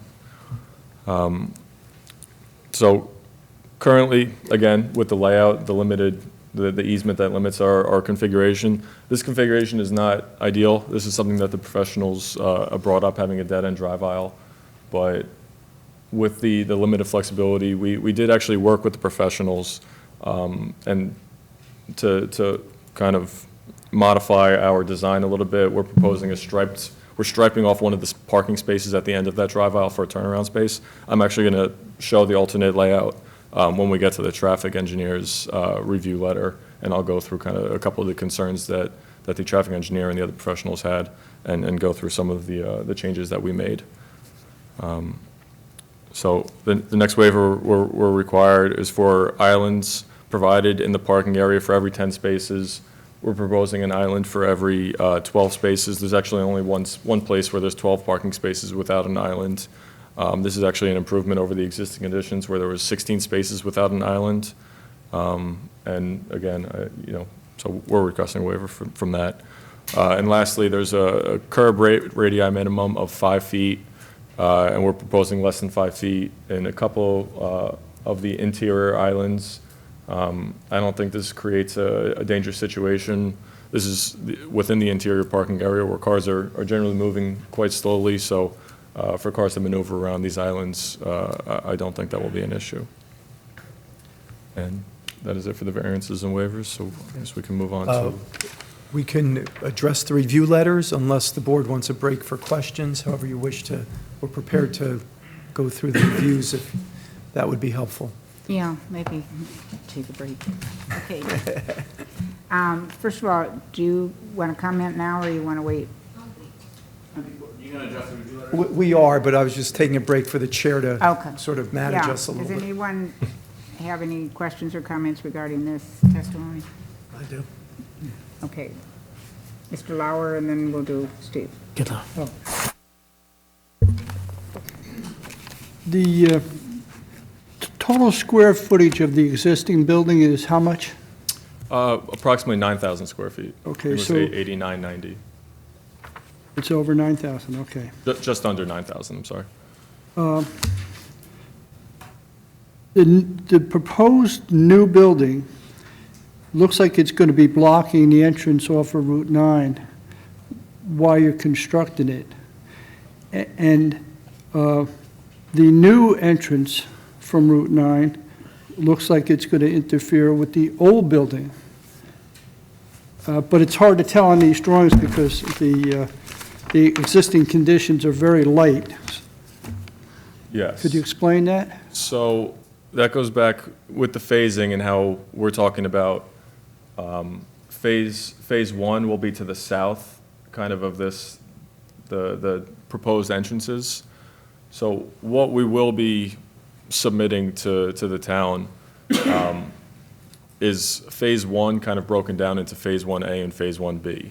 So phase 1A will be the construction of this southeast portion of parking, while the existing driveway on Route 9 remains open, and the parking area kind of near the intersection of Route 9 and Perrine Road remains in use. But am I correct in seeing that the new building is going to be blocking the existing entrance? Yes, so while the entrance off of Route 9 and the entrance off of Perrine Road are open, and the parking in that area are open, the building will not be constructed at that time. The entrance off of Route 34 will remain open, the existing restaurant will remain open, and then the parking area just in the southeast corner will be constructed. Okay. My other question, do you know for sure that you're going to obtain that DOT property, or is that like? Where are you with the DOT at this Yeah, time? it's Because- probably a question better left for our traffic engineer because he's dealing directly with DOT. I think he can answer that quite directly, so I think, Okay.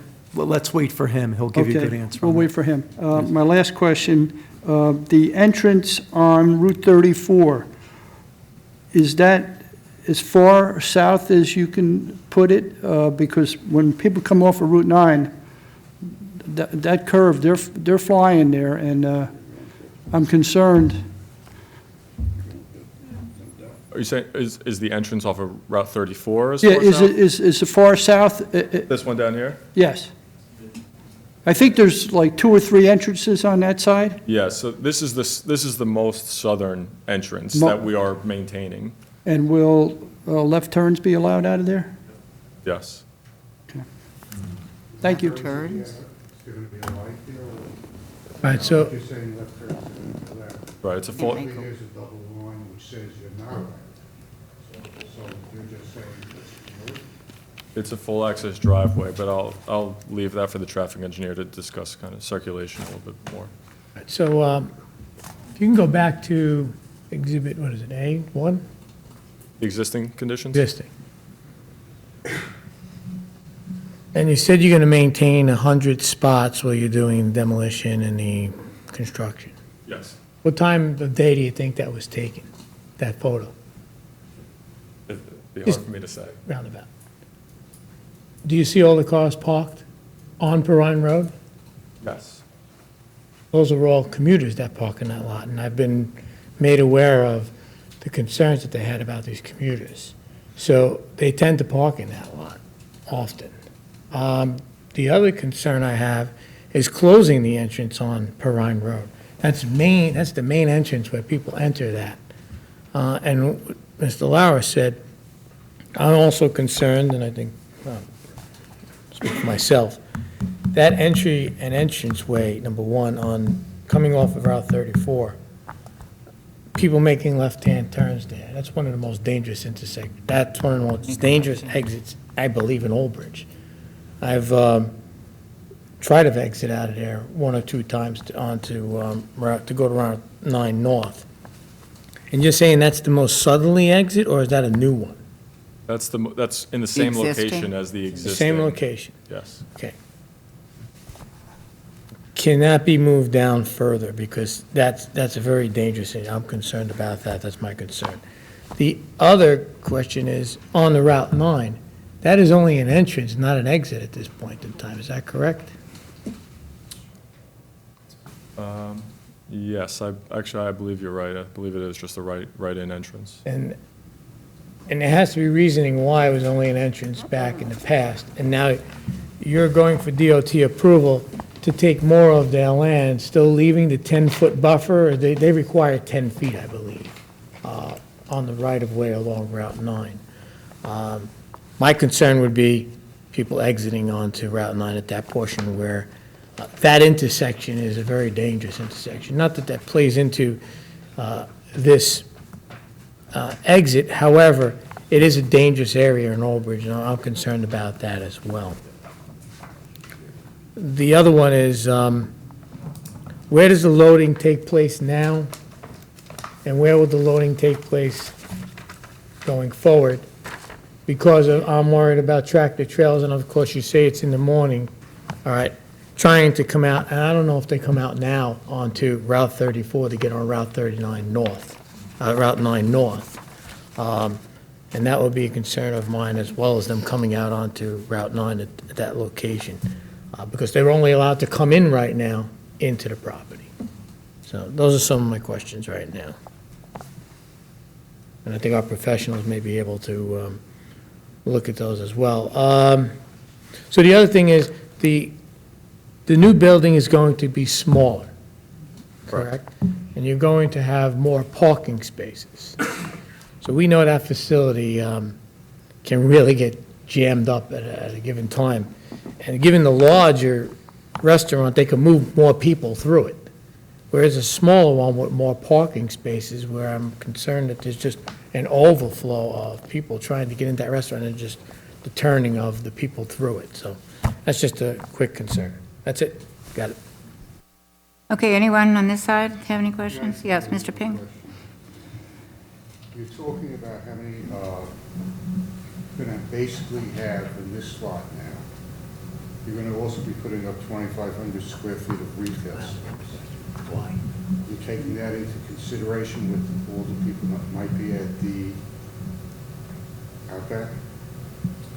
The lot doesn't look that big that it can hold it, and it depends what kind of retail space you have. Yes. Again, I think the traffic engineer will be able to testify to the parking counts and I think peak parking for the restaurant. But I know the intent of the retail use, they don't want to put in a retail use that's actually going to conflict with the number of patrons that will be able to go to the restaurant.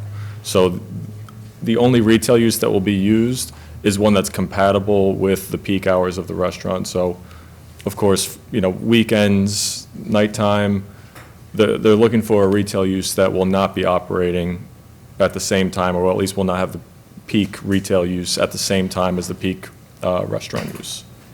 So that is certainly in consideration with who they will permit to be a tenant within that retail building. There was another question I think I heard that I didn't think I heard the answer. It's going to be one-way in on 9 and then one-way out only there on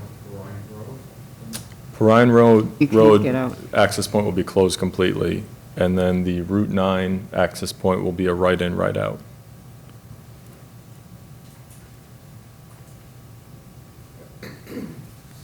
Okay, yes, Mr. Luca?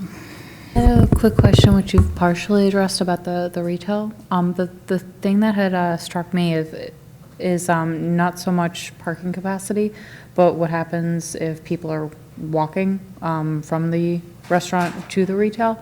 They would have to cross the entranceway. Like, one of the main ways is to cross like the 9 ramp. So that's something that I just wanted to throw out there, I know that even if you're talking about a business that's not operating within peak restaurant hours, I mean, I can't imagine a retail store closing at 5 promptly.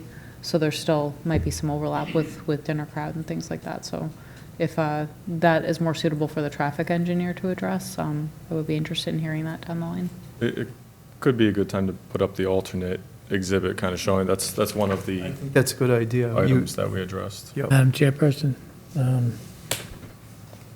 the other concern I have, number one, is why retail space. Steve, are you finished? Yes. Oh, good. I think Mr. Merwin had a question. Okay. One is why a retail space in the middle of it, and two, when that Outback location gets filled up, and it's during operating hours, I don't see people being able to get to that retail space because that parking lot gets filled, and we're all happy about that. That's, one of the busiest Outbacks around. I think that's a major concern. If anybody's going to open up a business in there, is not going to have the people being able to access their business given that location, and we're happy that it gets the use that we want in the township. So that's one of mine. Thank you. Thank you. Yes, Mr. Merwin. My first question is to our attorney. The existing property is 2.05 acres. If they get the property from the state, it's 2.41 acres. Should we be hearing this? Because our EDO 3 clearly calls for 3-acre minimum lot. That's one of the variances they're requesting.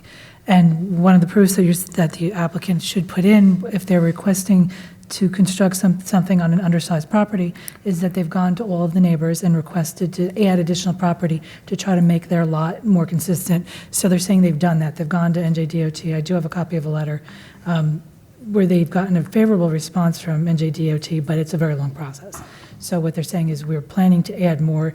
It's going to be more conforming than it was before. And that's what they're supposed to do. So they've done that, but I've recommended that they only apply for preliminary at this point because that NJDOT process is time consuming. They're not there yet. They don't have that property. I mean, what variance is it that they would require for the undersized lot? Would it be a D or? It would be, no, it's a regular, it's a C variance for Regular, undersized lot. It's an existing variance, they have it now, and they're actually making it better by adding that other portion, and they've, once they get the NJDOT, they've done what they can to add. It's a very unusual shaped property, except for that NJDOT property, it's landlocked, so there's nothing else to add except that, so. Okay, now to the engineer or the planner? Engineer. Engineer, okay. How many of the 18 waivers that you're requesting would you need if you did away with the 2,500 square foot building? I don't know that off the top of my head. Well, that's a good answer. All right. The property that you're looking to get from the state, on the council, we passed I guess it was a resolution because of the construction that the state is going to be conducting on that parcel of property. All right, they're abandoning it, they're evacuating it, whatever they're doing. They're going to be shutting down Route 34 to one-way traffic and have detours all over the place. What are they doing? Now, that's something I know because I approved it at the council. So I don't know how we even get to this point, Do you know about that? That parcel of land is going to be under construction? What are they going to do with it? They're going to abandon the culvert. Right. And, but I mean, it's a long-term project according to them. It's a couple of months project. Yeah, I can leave that for the traffic engineer because he knows more about that than I do. But I know that culvert is not a drainage culvert. That's an older cattle culvert. That's how they got cattle underneath Route 34. They weren't bringing the cattle in for you guys, right? Get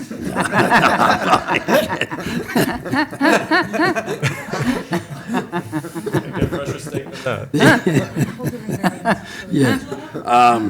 Okay, so you're aware of that, we're aware of that, and I'm glad somebody mentioned the commuter parking, because while I was the parking enforcement officer, I used to shoo them out of there. Well, now that I'm no longer the enforcement officer, that's all they do is park in there. I count like 20 cars a day at least, and that's 20 cars a day that the township's losing their revenue in their commuter parking lots. And so I would hope that one of the approvals is, that no commuter parking would be allowed in there. Right. And if the cattle run is in a stormwater runoff, where's all your stormwater runoff gonna run?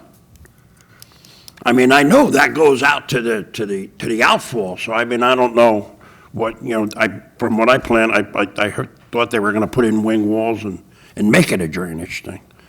No. The existing and proposed drainage all go out towards Route 9 and Perrine Road. That's where it travels overland today, and that's where we're connecting into with the proposed drainage system. So, again, I think we're improving the situation rather than having runoff traveling overland, over the roadway and into the rights-of-way. We're collecting it on site and conveying it within a pipe system. And again, I'll ask you, you don't know how many of these 18 waivers you could do away with if you did away with the 2,500 square foot building. Wasn't studied. All right. Okay, anyone else have any questions? I guess this is something I should have asked the previous person, but why are you reducing the size of the restaurant? Well, that would be to Mr. Butler. Yeah, I- I'd have to have him come forward and answer that question.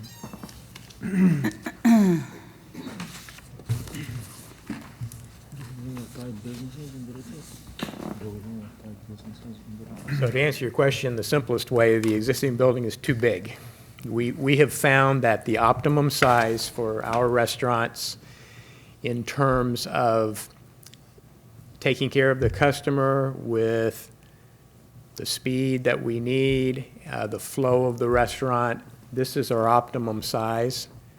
The seating, the number of tables, it's what we've found over the past 30 years it's what we've landed on. The existing building that's there, we took it because it was existing, but I don't think we have a building this large in our entire portfolio, to be honest with you. This building combined with basically 100 parking spaces is where we've landed for our optimum design. So you're not afraid you're going to lose customers by making it smaller? Not at all. I think that we're able to do our business with more efficiency in this particular building. You should know also that we have a brand new kitchen, brand new cooking platform. We propose our current menu in this situation. So once again, the table turns and the efficiency that we do things within the building, we're totally confident. We're developing this building many places right now. Lots of our older locations we're more demographically challenged than this location. So our biggest program within our Outback Steakhouse brand right now, by the way, is to relocate those older restaurants. We have an opportunity here to redevelop this site to keep the restaurant in Old Bridge in the location that we want, rather than have to move this location, basically close this down and just lease it to someone else and then move our restaurant to another location in the area. We're trying to avoid that. Yeah, we don't want to see that happen. We don't either, yeah. We were told, I don't know if that's still true, that it was the busiest restaurant, I don't know in what geographical area, but we would, it was our sort of a landmark, so I'd like to see that continue to exist. We share that hope. Okay, anybody else have any questions or comments? What is the purpose then of, Mr. if Pink. you're looking to go small and all that, what's the purpose of putting something that has seemingly nothing to do with the restaurant on your, on your property?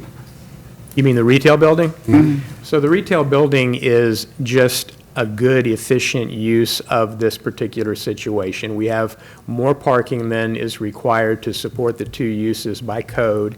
We have more parking we have enough parking in our opinion that the restrictions that we will place on that retail use will be totally compatible with the hours of operation for our Outback. The lunch period, the bulk of the day on this particular parking area, Outback isn't huge on lunch. I would suggest that we wouldn't take 60, 70 parking spaces any lunch day, maybe the weekend, which wouldn't count so much, but that gives us the opportunity to make better use of this land with a compatible retail use. As a matter of fact, during our initial discussions with staff some couple of years ago, it was indicated by us that we would restrict uses within that particular zoning for retail. For instance, there would be no drive-through. There would be no uses that were predominantly a dinner hour user. It would be predominantly a daytime user with little or no activity during our peak dinner hour. And we would still do that. So I have a question. I've never heard that retailers are looking to not do business when the biggest time for retail is usually when people are home from work and all that. That's about dinner time. Gee whiz, isn't that your most important time that you're going to be looking for your clientele? So something doesn't jive with me on what you're saying. It's almost like you're hiding something the way, that's my interpretation.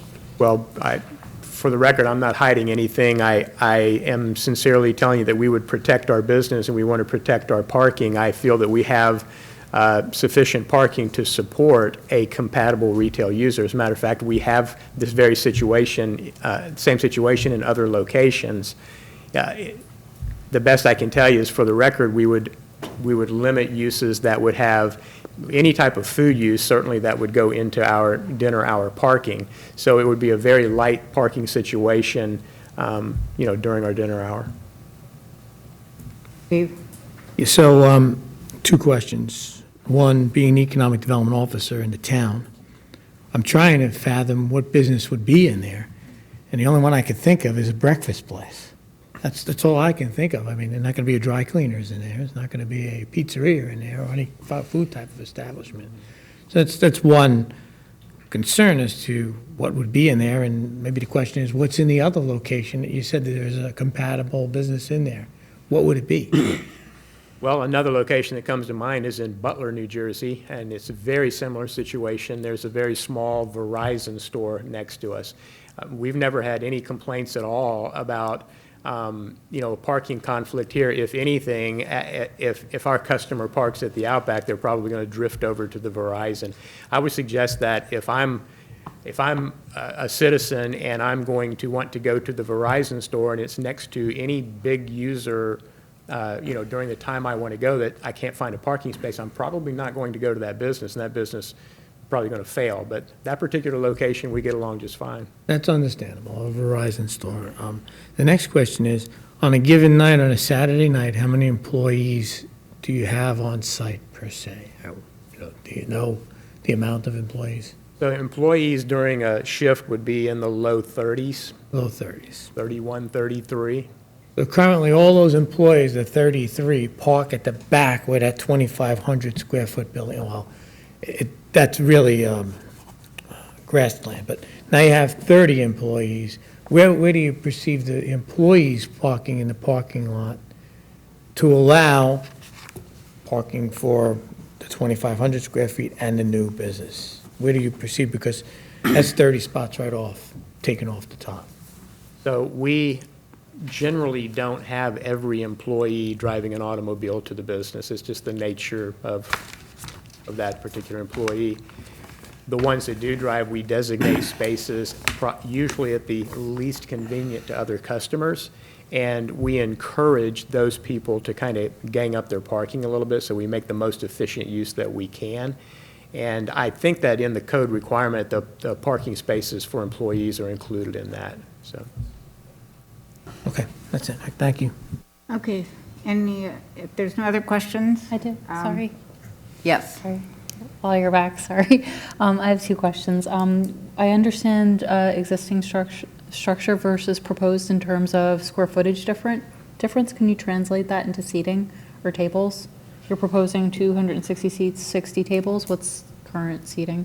The biggest difference between the existing building and the new building, one, the existing building is large, so the way we configured it in our actual architectural plan was pretty spacious.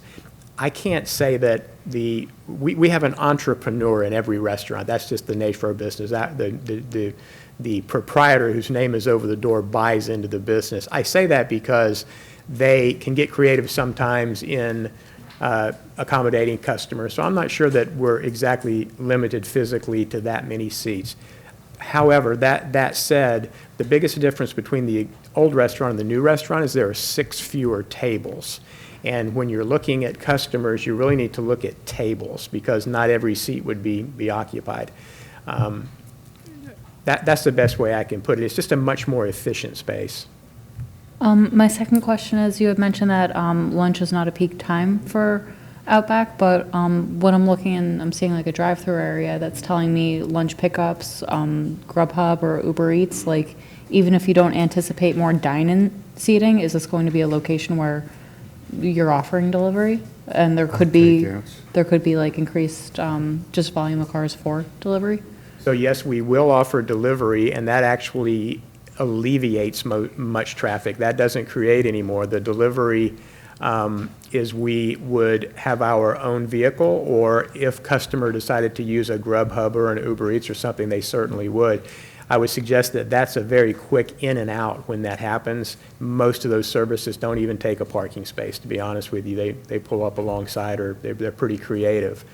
The other thing that we do is we do curbside takeaway, and that's without fail. That's a call-ahead service. And so we know you're coming.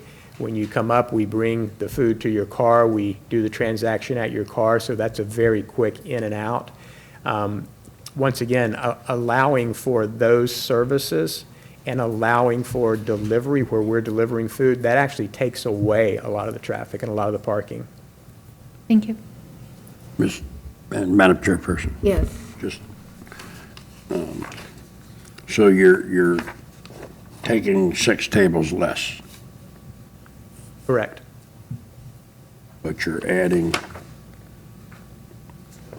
what is it, 24? 20, what is it? From 56 to... Yeah, 56 people at the old bar to 85 at the new bar. So you're putting in a bigger bar with more seats, so it's almost a wash there. But, you know, I'm the politician on the board. I ran for office on smart growth. This is not smart growth. Come back without a 2,500 square foot building and tell us you're going to put this beautiful restaurant there. That's smart growth, because then we'd have the egress, and we're not going to have that great flow there. You're closing the Perrine Road down where the people have been traditionally coming in, and I don't know if the state's going to allow you to exit on Route 9. You know, I heard 2 testimonies, one that there was a right out, and then one that there wasn't a right out. I don't know what the state's going to do that close to the traffic light. The other one is we have the traffic exiting off of Route 9 onto Route 34 at 50 miles an hour. Bam, there's an entrance. It's not a safe thing. But, I mean, that's the thing. And then you can't answer me how many of these waivers would go away if you didn't have the 2,500 square feet. You're trying to put 20 pounds in a proverbial 5-pound sack, and I got problems with that. If I could respond, there are a few things in there. First of all, in the bar count, as far as seats, our bar count is just everything that's within an area that we don't consider dining necessarily.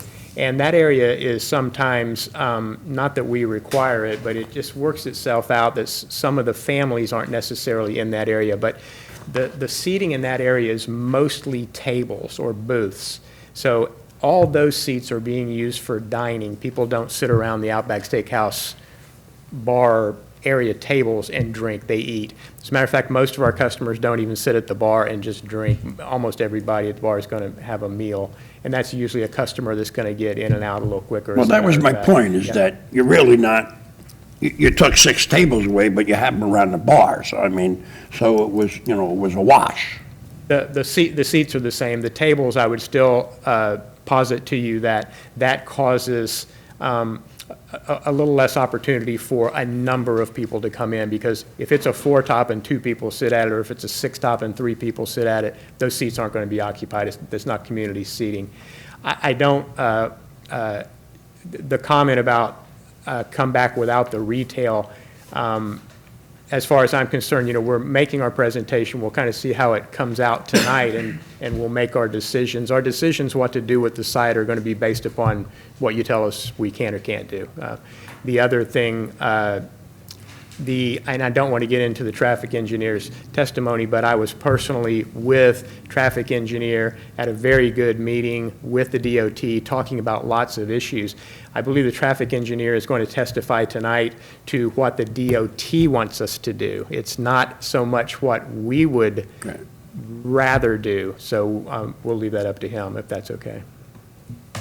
Okay, well, thank you. And I think the board's had a good opportunity to ask questions and give opinions. So now you want to continue with your, thank you. I think it actually might make sense to bring up the traffic engineer. I know Chris was prepared to go through the review letters, but we've heard a lot about traffic and parking and access, so that is a why don't we concern. get to our traffic engineer?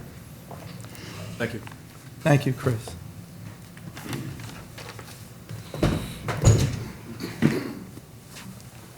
You swear or affirm the testimony you're about to give in this matter is the truth and the whole truth? I do. State and spell your name for the record, please. Scott Kennel, Kennel, with McDonough and Ray Associates, located at 1431 Lakewood Road, Manasquan. Scott, your qualifications, please. Yes, I'm a principal with McDonough and Ray Associates. I have over 38 years of traffic and transportation planning experience. I've been before this board on many occasions, as well as the zoning board. I've testified on over 1,000 applications. Okay, we'll accept your. Thank you. Scott, you can take it away. I know you have your traditional traffic study area. We have questions on the DOT. I think I'll start with the DOT. And perfect. Let's do that. I first got involved in this project approximately 2.5 years ago. And with that, I indicated that the critical path here was DOT from an access standpoint, as well as the acquisition of the triangular portion of land we've been speaking about tonight. And we started with a meeting with DOT in March of 2017. And the first thing they stated at that meeting was they wanted the driveway to Perrine Road closed. Their concern was its proximity to the traffic signal on Route 9, the limited distance that you have from that driveway to the stop bar, and the fact that traffic typically backs up across that driveway. And what that creates is it makes it difficult for people to exit the site, but it also creates other issues where there are people on Perrineville Road heading towards 34 that decide they want to make a left turn into the site. Well, if it's blocked, then that causes other issues that domino effect into Route 9. So that was one of their first comments before we even got started on what the plans were in detail. So that request and that design element was something that was mandated by NJDOT because of the fact that we also have access to Route 9 and Route 34. Because with the access out to 34, if someone still has a desire to go south on Route 9, instead of making a right turn out on the Perrine Road, they can make a right turn on 34, then another right turn on Perrine, and still accommodate that movement to head south. We discussed as far as the Route 9 access, and we indicated that we were moving it further to the north. We were going to comply with what they call corner clearance separation from the intersection, and that they were in favor of the right in, right out.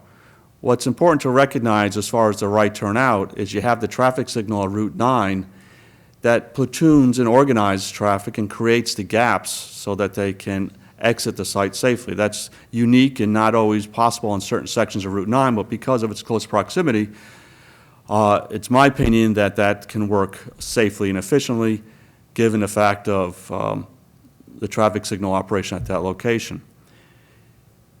As far as the Route 34 access, again, it was stated that currently right now you have 3 driveways onto Route 34. It does not comply with any of the NJDOT design criteria, based on the number, the design, and the like.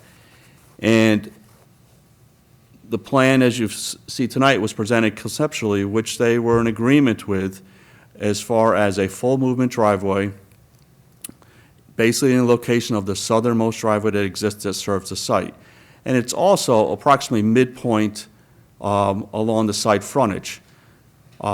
There's a balancing act. You want to also have some separation from the Perrine Road intersection.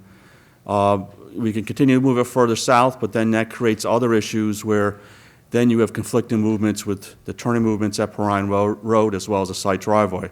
And it was agreed to by DOT that what we had shown conceptually, it presents a reasonable access design. It's important to recognize that we have not made a formal submission for an access application with NJDOT. We wanted to wait to present the application to the board before we go and file that application. In addition, as part of that 2017 meeting, that initiated the process as far as acquiring the excess NJDOT land, which basically occupies that area where people use it as a ad hoc commuter lot, and commuters park there. We had received a letter February 18, 2018, acknowledging that DOT had no use for that land and that they're willing to sell that as excess land to the applicant. I've been dealing with a woman named Stephanie Prettyman, and they're short-staffed, and even as recently as a month ago, she indicated to me that the project is kind of stalled because they can't find anybody to draft the maps to put them out to the appraiser. So with that, I suggested that if Menlo Engineering prepares the parcel map, which I've worked with them for 20, 30 years, and they're very familiar with it, is that something that's acceptable so that at least they can get this off the dime and get appraisers involved, and she indicated that's the case. So Menlo is going to prepare the maps that DOT should have prepared 10 months ago, which should take all of, and I don't want to speak for Chris, but should take no more than a couple days to pull that together. So we're going to help facilitate that process because they've acknowledged the fact that this is excess land and that assigning it to the applicant would be a benefit. But once we submit the parcel map, then it goes through appraisals and it goes through the State House and a lot of other agencies, and that's probably a 12-month process to be able to secure that excess land. The NJDOT access application, even though this is a pre-existing use, but we're going to do substantial changes to the access, that in itself will take 12 months. So the way this hearing opened, where we were going to just file for a preliminary, in my opinion, is prudent because we have a lot of other things that have to take place. It allows us also to fine-tune the phasing of the site from the existing building to new building. We've received a lot of good comments from the board, and we can incorporate that into our phasing scheme. So, I mean, as far as DOT is concerned, again, it's probably a 12-month process just from the securing the lands as well as securing access approval. I'll answer any questions on that before I go into the traffic impact study, if that makes sense. What about the issue that Mr. Merwin brought up about the Cattle culvert. The cattle culvert, my understanding is that they're removing that cattle culvert because it serves no purpose. I'm not aware of the timeline that's going to take with that, but my understanding is when we submit the NJDOT access application, that'll bring it to the forefront with them, and then there'll be, if there needs to be some coordination, then there'll be coordination at that point. But they're kind of proceeding on their own track, and we will get obviously more information once we make a formal submission, and I'm sure we can coordinate and be able to have both projects proceed and without one impacting the other. because they're going to need some input from us in order to provide access to do what they have to do out there. So the actual submission of the access application will initiate that dialogue as it relates to that specific item. So we're going to have three items to deal with: the land acquisition, the site access, and then their coordination with their highway improvements with that cattle crossing. Madam Chairperson? Yes. So with the DOT, I have some confusion because recently, and our council person can probably jump in on this one, they decided to put a salt building on Route 9 at the exit and entrance of where Route 18 meets it, and decided that it's safe for trucks to come out and salt the roads at that intersection where cars are coming under the tunnel and going on to Route 18. So my concerns is the thought process of allowing this to take place. I understand that they're moving it or whatever. So, and they're able to expedite that awfully fast. All of a sudden, it came up. And now this is going to take 12 months, but that's besides the point. It's just a concern that the DOT would put in this salt barn and allow cars that are coming 50 miles an hour and trucks to pull right out into the lane. So that's one of my concerns. And just, excuse me, the salt barn, what It's area supposed is to be, as you came in. Route 9 and 18, so Route 9 to and the south 18, of us then? on the Okay. island, in between, Oh, okay, in front of okay. the Old Bridge shops. Okay. So, and so from the process of it taking a long time and short staff, that came about in like, out of the blue, nowhere. It's already approved, ready to go. It's news to me. I know, and it has nothing to do with your project, but those are the concerns with the DOT at this point in time. And my other question is, why back then was it only approved to be an entrance into it? And what made them change their view on this? Of course, we understand things changes, but But that being 25 years ago, I can't answer that question. And as I understand, there was another restaurant prior to Outback, so it may have been a carryover. Was it Claire and Colby's? Claire and Colby's. That was there. It may have been a carryover from that use or that tenant, so yeah. I don't understand it. But so what happens here is, and the DOT understood the benefit of providing a right-in, right-out that complies with their spacing criteria on Route 9. It allows, or at least reduces the number of people that want to use Route 34 to make left turns, because you make a right turn on Route 9, it gets you to the north where you got to go. There's really nothing else that you're missing if you use the Route 9 access to make a right turn out. So that is an improvement too, because it reduces the number of people who would make a left turn out of the Route 34 access, because they have the opportunity on Route 9 with this access scheme. so why not eliminate it? That's simple enough. Why- They're going to go north. Eliminate the north. The left turn out onto Route 34. On It's- 34. I don't know how you can do that anyway. Oh, either way. Okay, thank you. Okay, anybody else on this testimony? Yes. I'm just curious, because there are two different things. I think this is the point. Coming off Route 9, you can make a turn in and make a turn out. Right. Correct. Now, again, it's hard to tell, but I'm just curious. On Rhine Road, coming west, and you've got to turn left onto Route 9. So your traffic heading north is stopped at that light. You have to come here and come in this way, correct? Okay? That's going to even tie up and possibly back up more people sitting, waiting to make the right turn to go wherever they have to go. Which right turn, I'm sorry? Okay, Out of the site. Exit entrance. Okay, if you make the right turn out of here.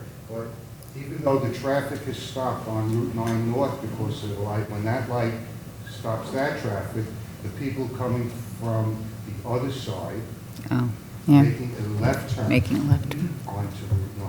So when are the cars going to be able to get out? And everybody's going to be floored to get out, obviously. There's going to be adequate gaps. I mean, based on our projections and based on existing traffic patterns to and from the site today, you're looking at one car per minute that would be making a right turn out onto Route 9 North. The fact that you also have 3 through lanes on Route 9, I mean, not everybody making a left turn out of Perrine, you're going to be making a right turn here, they're going to be, majority of them obviously going to go Route 9 north. So based on the fact that it's basically 1 car a minute, you have 3 northbound lanes on Route 9, our analysis showed that the average delay is approximately 23, 24 seconds per vehicle. So it's, you know, again, the fact that we have another access out to 34, we're not forcing everybody to make that right turn. I mean, you can make a right turn on out of the 34 driveway or a left turn. So based on the traffic that would be generated. Oh, well, that's something that's subject to DOT involvement, but again, we've moved this location to where the full movement driveway, it's at this location where we have the sight distance that meets the recommended standards. We do also have the opportunity to, and I know there's some vegetation towards the north end, to clear vegetation, selectively trim it, so that, again, just to optimize the sight lines to the north, since it's properties we control up in that north end. You're welcome. Okay, Mr. Merwin. Yeah. You know, my only problem with the DOT is, because we've had it before, I believe the chairperson might have been mayor at the time. We had a widening and safety project on Route 35 down in Cliffwood Beach. And the township and the state had their stuff before the DOT for that particular project. And the guy in real estate acquisition, who was only a couple of desks away, had a letter for the corner lot.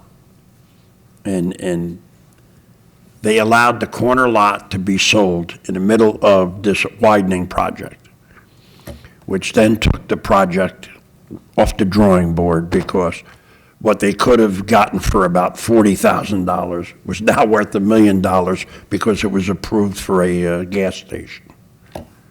So that's my only problem is with the DOT. They don't tend to talk to each other in that big building down there. That's agreeable, and with all the anecdotes here, all you know, my senior partner, John Ray, he has no patience for them. He basically has me deal with DOT because of all these stories we hear. But unfortunately, it's an agency we have to deal with. Does the staff have any, did you have any questions or traffic regarding these particular issues that were brought up?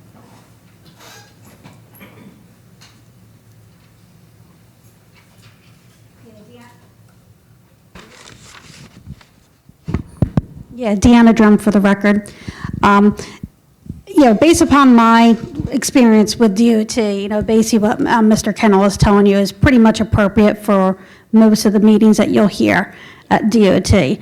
What DOT is probably going to look at this is it's a redevelopment project. There's 3 driveways right now on Route 34. They're consolidating down to 1. So DOT finds that as a benefit to the state highway.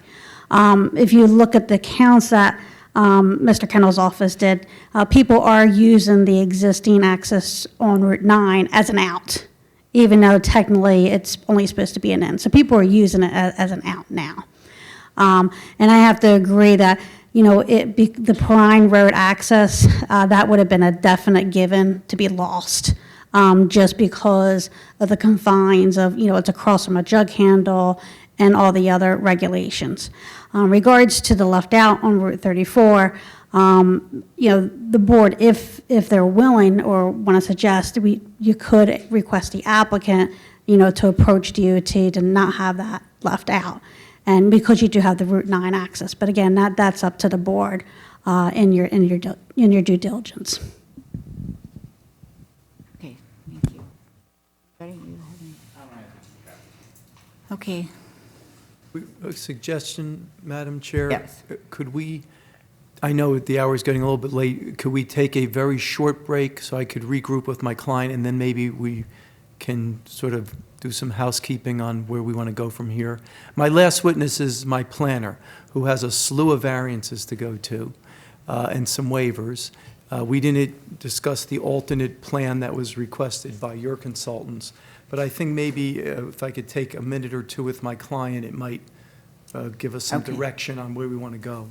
Just keep in mind, we close at 10:30. We're going to take, we always say 5 minutes, but we really mean 5 minutes this time. Okay? If that's okay with the chair. Yes. All right, thank you.